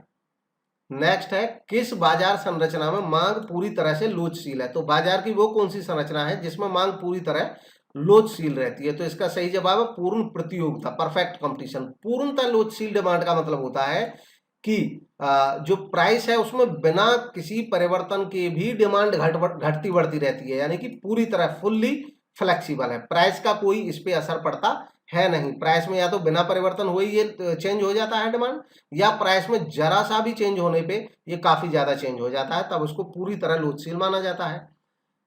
नेक्स्ट है, बुरी मुद्रा अच्छी मुद्रा को चलन से बाहर कर देती है। तो ये सेंटेंस, ये नियम किसने दिया। तो इसका सही जवाब है option B, Thomas Gresham. Gresham का नियम इसको कहा जाता है। नेक्स्ट है, वस्तु की एक अतिरिक्त इकाई के उपभोग से प्राप्त उपयोगिता कहलाती है। तो किसी वस्तु की एक हम एडिशनल इकाई अगर यूज कर लेते हैं तो हमारी कुल उपयोगिता में जो अंतर आता है वो क्या कहलाता है, उसको कहते हैं सीमांत उपयोगिता, मार्जिनल यूटिलिटी। नेक्स्ट है, प्रमाणन का संबंध है, वाउचिंग का संबंध किससे है। तो ये कई क्वेश्चंस में डिस्कस ऑलरेडी हो चुका है वाउचिंग। तो इसका सही जवाब, इसमें ये सारे जो हैं ये सारे ही इससे रिलेटेड है वाउचिंग। लेन देनों की अधिकारता और प्रमाणिकता की जांच, वेरिफिकेशन किया जाता है अथॉरिटी और ऑथेंटिकेशन का। प्रलेखीय साक्ष्य यानी कि जो डॉक्यूमेंट्री एविडेंस है उससे उसको चेक किया जाता है। पुस्तकों में जो अभिलेखित प्रविष्टि हैं और खतौनी है उसकी शुद्धता जांची जाती है इसमें। नेक्स्ट है, निम्नांकित में से कौन सी प्राथमिक आंकड़े संग्रह करने की विधि नहीं है। तो इसमें हमें बताना है जो विधि नहीं है प्राइमरी डेटा कलेक्ट करने की। तो इसका सही जवाब है ऑप्शन सी, राष्ट्रीय प्रकाशन। अगर नेशनल पब्लिकेशन या कोई भी पब्लिकेशन होगा उससे हम डेटा लेंगे तो वो सेकेंडरी डेटा कलेक्शन होगा, और बाकी प्रत्यक्ष साक्षात्कार, परोक्ष साक्षात्कार, प्रश्नावली पद्धति, ये सब प्राइमरी डेटा कलेक्शन का तरीका है। नेक्स्ट है, निम्न में से कौन सी एक लिपिकीय त्रुटि नहीं है। तो इनमें से जो लिपिकीय त्रुटि नहीं है उसकी पहचान करनी है। इसका सही जवाब है ऑप्शन सी, सिद्धांत की त्रुटि, यानी कि जो एरर ऑफ प्रिंसिपल है वो लिपिकीय त्रुटि नहीं कही जाती है। लिपिकीय क्लरिकल एरर का मतलब ऐसी एरर से होता है जो नॉर्मली किसी पर्सन से हो जाती हैं, उसके पीछे कोई इंटेंशन नहीं होती है। तो मतलब ये कौन कौन सी एरर होती है? दरअसल चूक हो जाए, या एरर ऑफ कमीशन कमिट हो जाए, कोई एरर घट मतलब ज्यादा जुड़ गया, कम जुड़ गया, ये सब क्लरिकल एरर कही जाती हैं। इसके अलावा क्षतिपूरक एरर, कंपनसेटरी एरर, यानी कि दो एरर ऐसी हो गई कि जो पहली एरर थी उसका प्रभाव दूसरी एरर ने खत्म कर दिया, तो ये सब लिपिकीय एरर कही जाती हैं। और सिद्धांत की त्रुटि वो त्रुटि होती है जब किसी पर्सन को सैद्धांतिक जानकारी कम हो या सिद्धांतों की गलत जानकारी हो, उस वजह से जो एरर होती है वो सिद्धांत की जानकारी, सैद्धांतिक जानकारी, सैद्धांतिक एरर होती है। नेक्स्ट है पूंजी का वह हिस्सा जिसे कंपनी के समापन के समय मांगा जा सकता है कहलाता है। तो देखिए इसका सही जवाब है ऑप्शन ए, रिजर्व कैपिटल, आरक्षित पूंजी। होता क्या है कि कभी कभी किसी कंपनी ने जितनी पूंजी पहले अपनी तय की थी कि हम 10 करोड़ रुपए की कैपिटल यूज करेंगे, 10 करोड़ कंपनी ने ये इशू भी कर दी, लोगों ने अप्लाई भी कर दिया, और कंपनी ने क्या किया कि जब पूंजी मंगाती रही कंपनी, तो एक किस्त उसने कंपनी ने लास्ट में 1 करोड़ की बची हुई थी लोगों से, वो छोड़ दी। कंपनी ने कहा कि हमारा 9 करोड़ की जो कैपिटल है उसमें सफिशिएंट काम हो रहा है और इस 1 करोड़ की रिक्वायरमेंट नहीं है, क्योंकि कंपनी के पास कोई बहुत ज्यादा ग्रोथ की संभावना दिख नहीं रही है, जितना बिजनेस चल रहा है सफिशिएंट है। तो ये जो पूंजी है लास्ट वाली, ये शेयर होल्डर्स के पास बची हुई है। कंपनी चाहे तो इसको मांग सकती है, लेकिन कंपनी जब ये तय कर लेगी कि हमें इसकी जरूरत नहीं है, तो कंपनी इस आशय का एक प्रस्ताव पास करेगी शेयर होल्डर्स की मीटिंग में।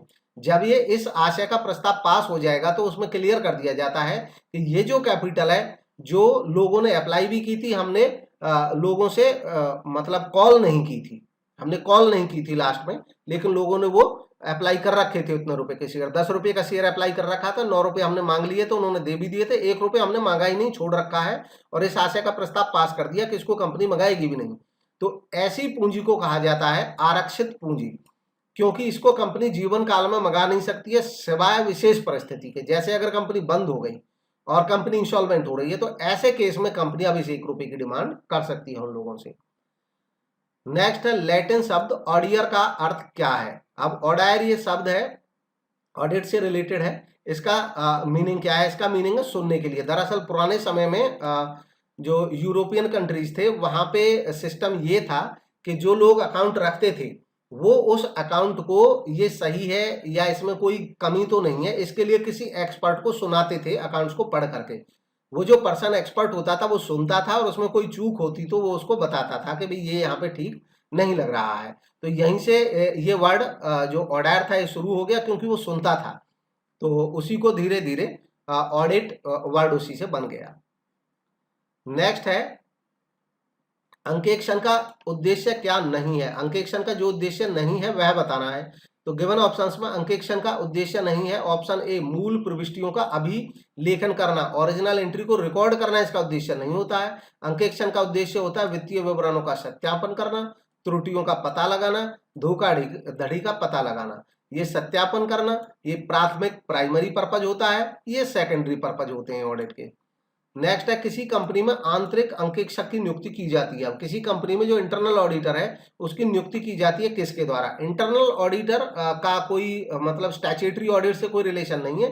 कंपनी के जो संचालक मंडल है वो अपने मैनेजमेंट पर्पज से इसको नियुक्त करके रखते हैं ताकि इंटरनली कंपनी के सारे खाते सही रहें। तो इसका सही जवाब है ऑप्शन है, ये संचालक मंडल के द्वारा ही इसकी नियुक्ति की जाती है।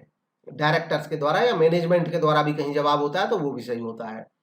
नेक्स्ट है अधिकार शुल्क खातों के अंतर्गत, रॉयल्टी अकाउंट के अंतर्गत यदि कुछ अवधि के लिए हड़ताल हो जाती है, मतलब कुछ पीरियड के लिए अगर हड़ताल हो जाती है तो क्या होगा? तो गिवन ऑप्शन है सी, न्यूनतम किराया आनुपातिक रूप से कम कर दिया जाता है। जो मिनिमम रेट है, जैसे अभी पिछले रॉयल्टी का अकाउंट में हम एक एग्जांपल ले रहे थे, मान लो मिनिमम रेट 10,000 रुपये फिक्स हो गया महीने का।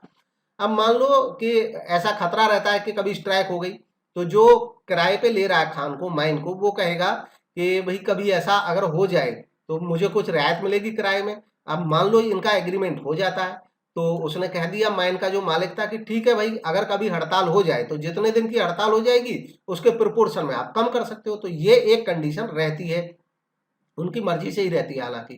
तो इसमें जो अवेलेबल ऑप्शन है यही सही है कि जो न्यूनतम किराया, वो जैसे मान लो किसी महीने में 15 दिन हड़ताल हो गई, महीना 30 दिन का है, तो किराया 10,000 की जगह सीधे जैसे 30 दिन में 15 दिन हड़ताल हो गई तो आधा रह गया, इसलिए किराया भी 10,000 में से 5,000 रह जाएगा। तो ये सी ऑप्शन इसका सही है। नेक्स्ट है, जब सहायक बहियां रखी जाती हैं तब ग्राहकों को विशेष छूट की प्रविष्टि की जाती है। जब सहायक बहियां रखी जाती हैं और मान लो किसी ग्राहक को कोई विशेष छूट, स्पेशल छूट दी जा रही है, तो उसकी एंट्री कहाँ होगी? तो इसका सही जवाब, अब अगर सिंपली ये कैश डिस्काउंट होती, नकद छूट होता, तब तो नकद वही में वहां पे रिकॉर्ड हो सकता है। लेकिन विशेष छूट का मतलब हो गया कि किसी अन्य स्पेशल टाइप की छूट है, कैश डिस्काउंट ये नहीं है, क्योंकि विशिष्ट बात हो रही है। तो विशिष्ट छूट अगर कोई होगी तो वो किसी बही में आएगी नहीं, और उसकी एंट्री जर्नल प्रॉपर में करते हैं। जर्नल प्रॉपर को ही जर्नल भी कहा जाता है, जर्नल ही होता है दरअसल वो, इसलिए इसका जो सही जवाब है वो ऑप्शन ए है। नेक्स्ट होगा, अंकेक्षक द्वारा किए जाने वाले कार्य की योजना कहलाती है। अब अंकेक्षक द्वारा जो कार्य किया जाता है उसके लिए वो कोई प्लान बनाते हैं, योजना बनाते हैं, तो उसको क्या कहते हैं? इसका सही जवाब है ऑप्शन सी, अंकेक्षण कार्यक्रम, ऑडिट प्रोग्राम। नेक्स्ट है, नियत क्रमबद्ध संख्याओं का मध्य मूल्य क्या है? Middle value of N ordered array of numbers. Ordered array of numbers का मतलब होता है कि एक सीक्वेंस में नंबर लिखे हुए हैं, अब उनका जो मध्य मूल्य है वो क्या कहलाएगा? तो इसका सही जवाब होगा ऑप्शन सी, माध्य का, मीडियन उसको कहा जाता है। नेक्स्ट है, आय एवं व्यय खाते द्वारा प्रकट होने वाले आधिक्य अथवा कमी को अंतरित किया जाता है।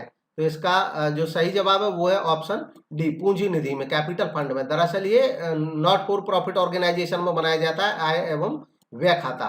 तो नॉट फॉर प्रॉफिट ऑर्गेनाइजेशन जो होते हैं, तो जो नॉट फॉर प्रॉफिट ऑर्गेनाइजेशन होते हैं, हालांकि इनका मेन पर्पज अर्निंग करना होता नहीं है, लेकिन फिर भी अगर मान लो ये कोई इस तरह का लेन देन करते हैं, क्योंकि अल्टीमेटली इनको जो एनपीओज होते हैं खर्च ये भी करते हैं और इनके पास डोनेशन वगैरह से इनकम आती है, तो जो सब इनकम आती है वो इनकी आय कहलाती है, जो खर्च करते हैं व्यय कहलाता है। इस दौरान अगर इनको कोई लाभ हो जाता है तो ये लाभ नहीं बोलते, उसको आधिक्य बोलते हैं, सरप्लस। अगर कोई हानि हो जाती है तो उसको हानि नहीं बोल करके उसको डेफिशिएंसी यानी कि कमी बोलते हैं, ये प्रचलन है। तो अब ये जो हानि या मतलब कमी या आधिक्य अगर हो जाता है तो उसका करते क्या है? जैसे बिजनेस ऑर्गेनाइजेशन में प्रॉफिट और लॉस को ट्रांसफर करते हैं कैपिटल अकाउंट में, ठीक वैसे ही यहाँ पे एक अकाउंट होता है पूंजी निधि, कैपिटल फंड। यहाँ पे कैपिटल अकाउंट नहीं बोलते, क्योंकि कैपिटल वो अमाउंट होती है जो ओनर लगाता है बिजनेस में, और बिजनेस उसको ओनर को वापस देता है जब वो कभी बिजनेस बिकेगा, मतलब ओनर का राइट होता है उसको वापस मांगने का। यहाँ पे एनपीओ जो होते हैं इनके केस में ओनर नहीं होते हैं। एनपीओ में जिस पर्सन ने पैसा लगाया वो ओनर नहीं होता, वो डोनर होता है, दानदाता होता है। एक बार जो लगा दिया, पैसा लगा दिया, वापस नहीं ले सकता है। तो इसलिए वहां पे पूंजी वर्ड सही नहीं रहता, और उसको कैपिटल फंड कहते हैं, पूंजी निधि कहते हैं। जो भी लंबी अवधि के लिए इनको मिल जाता है पैसा उसको पूंजी निधि कहते हैं। अब कोई आमद होती है तो उसको पूंजी निधि में जोड़ दिया जाता है, कोई कमी हो गई कभी तो उसको घटा दिया जाता है। तो इसका सही जवाब डी है, ऑप्शन। नेक्स्ट है, प्रबंधन हर जगह अधिशासी नेतृत्व का कार्य है, यह परिभाषा किसने दी है? तो ये परिभाषा देने वाले हैं आरसी डेविस। नेक्स्ट है, निम्न में से कौन सी त्रुटि तलपट के मिलान को प्रभावित नहीं करती है? तो कौन सी त्रुटि ऐसी है जो तलपट यानी कि ट्रायल बैलेंस के मिलान को प्रभावित नहीं करती है, उसको बताना है। तो इसका सही जवाब है ऑप्शन सी, संपत्ति का व्यय के रूप में अभिलेखन। अभी देखिए, जो संपत्ति होती है और व्यय होती है, ये दोनों ही दरअसल व्यय होते हैं, व्यय होते हैं। ये पूंजीगत व्यय होता है संपत्ति, आपने फर्नीचर खरीदा वो भी व्यय है, वो पूंजीगत व्यय है, और इसलिए फर्नीचर को आप संपत्ति बोलेंगे। जो व्यय है सिंपली इसका मतलब आयगत व्यय होता है, तो ये दोनों ही डेबिट होते हैं। संपत्ति भी, क्योंकि दोनों खर्चे हैं तो दोनों डेबिट होंगे। ये लॉन्ग टर्म खर्चा है इसलिए इसको एसेट लिख देते हैं हम, ये शॉर्ट टर्म खर्चा है इसलिए इसको हम एक्सपेंस कह करके P&L में काम ले लेते हैं प्रॉफिट जानने के लिए। अल्टीमेटली ये होते दोनों ही डेबिट हैं। तो संपत्ति की जगह अगर व्यय लिख दिया तो ये एक डेबिट की जगह दूसरा डेबिट लिख दिया, तो जो तलपट है उसमें कोई अंतर नहीं आएगा, ये उसके मिलान को प्रभावित नहीं करेगा। बाकी ये सब उसके मिलान को प्रभावित करेंगे, इसलिए इसका सही जवाब है ऑप्शन सी।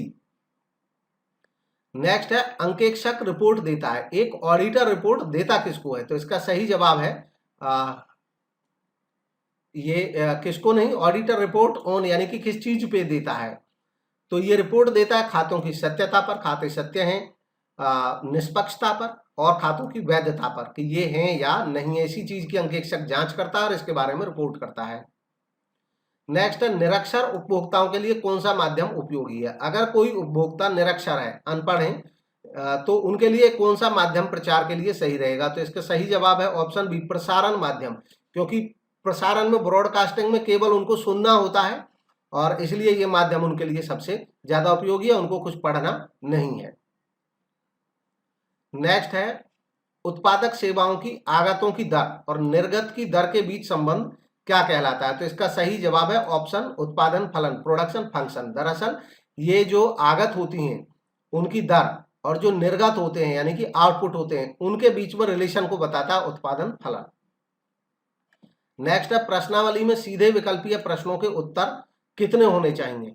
तो इसका सही जवाब है ऑप्शन बी, 2। दरअसल यहाँ पे कहा है विकल्पीय प्रश्न, सिंपल यानी कि सीधे विकल्प जब रहते हैं तो या तो यस नो में या ट्रू फॉल्स में, यानी कि 2 विकल्प वहां पे केवल होते हैं। नेक्स्ट है कंपनी के पार्षद सीमा नियम पर हस्ताक्षर करने वालों को क्या कहते हैं। तो इसका सही जवाब है ऑप्शन सी, पार्षद सीमा नियम के लिए अभिदाता, subscriber to the memorandum of association इनको बोला जाता है। नेक्स्ट है मांग का नियम कहता है कि, अब मांग का नियम क्या कहता है यह बताना है सीधा सीधा। तो इसका सही जवाब है ऑप्शन बी कि कीमत और मांग के मध्य सदैव विपरीत संबंध होता है। सामान्य चीजों के संबंध में ये हमेशा सही होता है। कीमत और मांग के सदैव जो संबंध होता है वो विपरीत होता है। कीमत बढ़ने पे मांग कम हो जाती है, कीमत घटने पे मांग बढ़ जाती है, यही मांग का नियम कहता है। नेक्स्ट है मुद्रा वह है जो मुद्रा का कार्य करे, यह किसने कहा है। तो इसका सही जवाब है गिवन ऑप्शंस में ऑप्शन ए, वॉकर। देखिए अब ये जो दरअसल वॉकर हैं इन्होंने ये सेंटेंस कहा है, इसके अलावा यही सेंटेंस प्रोफेसर हार्टले विथर्स ने भी कहा है। तो कई जगह प्रोफेसर हार्टले विथर्स ऑप्शन में मिलेगा, वो भी सही है, और ये प्रोफेसर जो वॉकर हैं ये भी इसका सही जवाब है। यहाँ पे हार्टले विथर्स ऑप्शन था ही नहीं, इसलिए ये इसका सही जवाब है। नेक्स्ट है बही खाते का उद्देश्य है। अब बही खाते का उद्देश्य क्या होता है, यानी कि लेजर, लेजर का पर्पज क्या होता है। इसका सही जवाब है ऑप्शन डी, ये सभी लेन देनों का वर्गीकरण, क्योंकि इसमें क्लासिफिकेशन हो जाता है, इसमें ग्रुप्स भी बन जाते हैं, एक जैसी ट्रांजैक्शन एक ग्रुप में हो जाती है, समूहीकरण, और इसमें बैलेंस भी निकाला जाता है हर एक अकाउंट का, तो शेष ज्ञात करना भी इसका मकसद होता है। सभी इसके सही हैं। नेक्स्ट है लाभानी खाते के प्रतिकूल शेष को क्या करना चाहिए। तो इसमें से सही जवाब है ऑप्शन सी, पूंजी में से घटाना चाहिए। लाभानी खाते का प्रतिकूल शेष का मतलब है कि लॉस हो जाना, लॉस होगा तो उसको कैपिटल में से घटा दिया जाता है। नेक्स्ट है घटती सीमांत उपयोगिता के नियम का प्रसार किया गया था। तो इसका सही जवाब है ऑप्शन ए, एच.एस. गोसेन के द्वारा। अब यहाँ पे महत्वपूर्ण बात यह है कि जो मार्शल थे, मार्शल ने घटती सीमांत उपयोगिता का नाम इसको दिया था, लेकिन इस नियम का प्रसार जो किया था वो एच.एस. गॉसन ने किया था, और इसको गॉसन का फर्स्ट लॉ बोला था जेबोन्स ने। जेबोन्स ने इसको बोला था कि यह गॉसन का फर्स्ट लॉ है, जेबोन्स। नेक्स्ट क्वेश्चन है फर्म के विघटन पर अशोध्य ऋण संचय खाते का शेष हस्तांतरित किया जाता है। जब कोई फर्म डिसोल्व हो जाती है, समाप्त हो जाती है, तो उस समय अगर कोई बैड डेट अकाउंट में बैलेंस है, provision for bad debt account में, तो उसको वसूली खाते में ही ट्रांसफर कर दिया जाता है। दरअसल ये रूल होता है, ये प्रचलन होता है, एक कस्टम है कि जब पार्टनरशिप के केस में कोई फर्म डिसोल्व होती है तो उसकी एसेट को ट्रांसफर किया जाता है रियलाइजेशन अकाउंट में, और लायबिलिटीज को भी ट्रांसफर किया जाता है रियलाइजेशन में। अगर कोई एसेट के अगेंस्ट प्रोविजन बना हुआ है, प्रोविजन एसेट के अगेंस्ट, तो एसेट को भी रियलाइजेशन में ट्रांसफर करते हैं, और उसके अपोजिट में जो प्रोविजन होता है उसको भी ट्रांसफर कर देते हैं रियलाइजेशन अकाउंट में। नेक्स्ट है निम्न में से कौन सा अंकेक्षण का उद्देश्य नहीं है। अंकेक्षण का जो उद्देश्य नहीं है उसका पता लगाना है। तो धोखाधड़ी के लिए सजा, अब देखिए सजा देना या सजा का प्रावधान करना या सजा के बारे में कहना, यह अंकेक्षण का उद्देश्य नहीं होता। अंकेक्षण का उद्देश्य त्रुटियों का पता लगाना, खातों का सत्यापन करना, धोखाधड़ी की रोकथाम करना, ये सब होते हैं खाली। नेक्स्ट है निम्न में से कौन सा कथन सत्य है। जो सत्य कथन है उसकी पहचान करनी है। तो गिवन ऑप्शन में सत्य कथन है ऑप्शन ए, जब कुल उपयोगिता अधिकतम होती है तो सीमांत उपयोगिता शून्य होती है। दरअसल सीमांत उपयोगिता जब शून्य हो जाती है उस समय कुल उपयोगिता अधिकतम हो जाती है। नेक्स्ट है और लास्ट है क्वेश्चन, निम्न में से कौन सा आधुनिक कार्यालय का कार्य है? आधुनिक कार्यालय का कार्य इनमें से कौन सा है? इसका सही जवाब है ऑप्शन डी, ये सभी आज की डेट में जो कार्यालय होते हैं आधुनिक, वो सूचना प्राप्त करना, सूचना प्रदान करना, जनसंपर्क करना, ये सब ऑफिस के वर्क होते हैं। तो इसी के साथ ये सारे क्वेश्चन आज के कंप्लीट हुए और आने वाले टाइम में जब तक टीजीटी का एग्जाम होगा उस दिन तक कंटिन्यूअसली केवल यूपी टीजीटी का मटेरियल पे ही वीडियो बनता रहेगा। कई फ्रेंड्स के कमेंट थे इस बारे में कि टीजीटी के पेपर्स लाइए तो डेफिनेट और हिंदी में लाइए, तो इसलिए ये तो मैंने हिंदी में डिस्कस कर दिया। आने वाले जो पेपर मेरे पास अवेलेबल होंगे उन पेपर्स को भी मैं टीजीटी के जो और पेपर्स हैं उनको भी मैं प्रोवाइड कराऊंगा, डेली आपको चैनल पे मिलते रहेंगे। Thank you.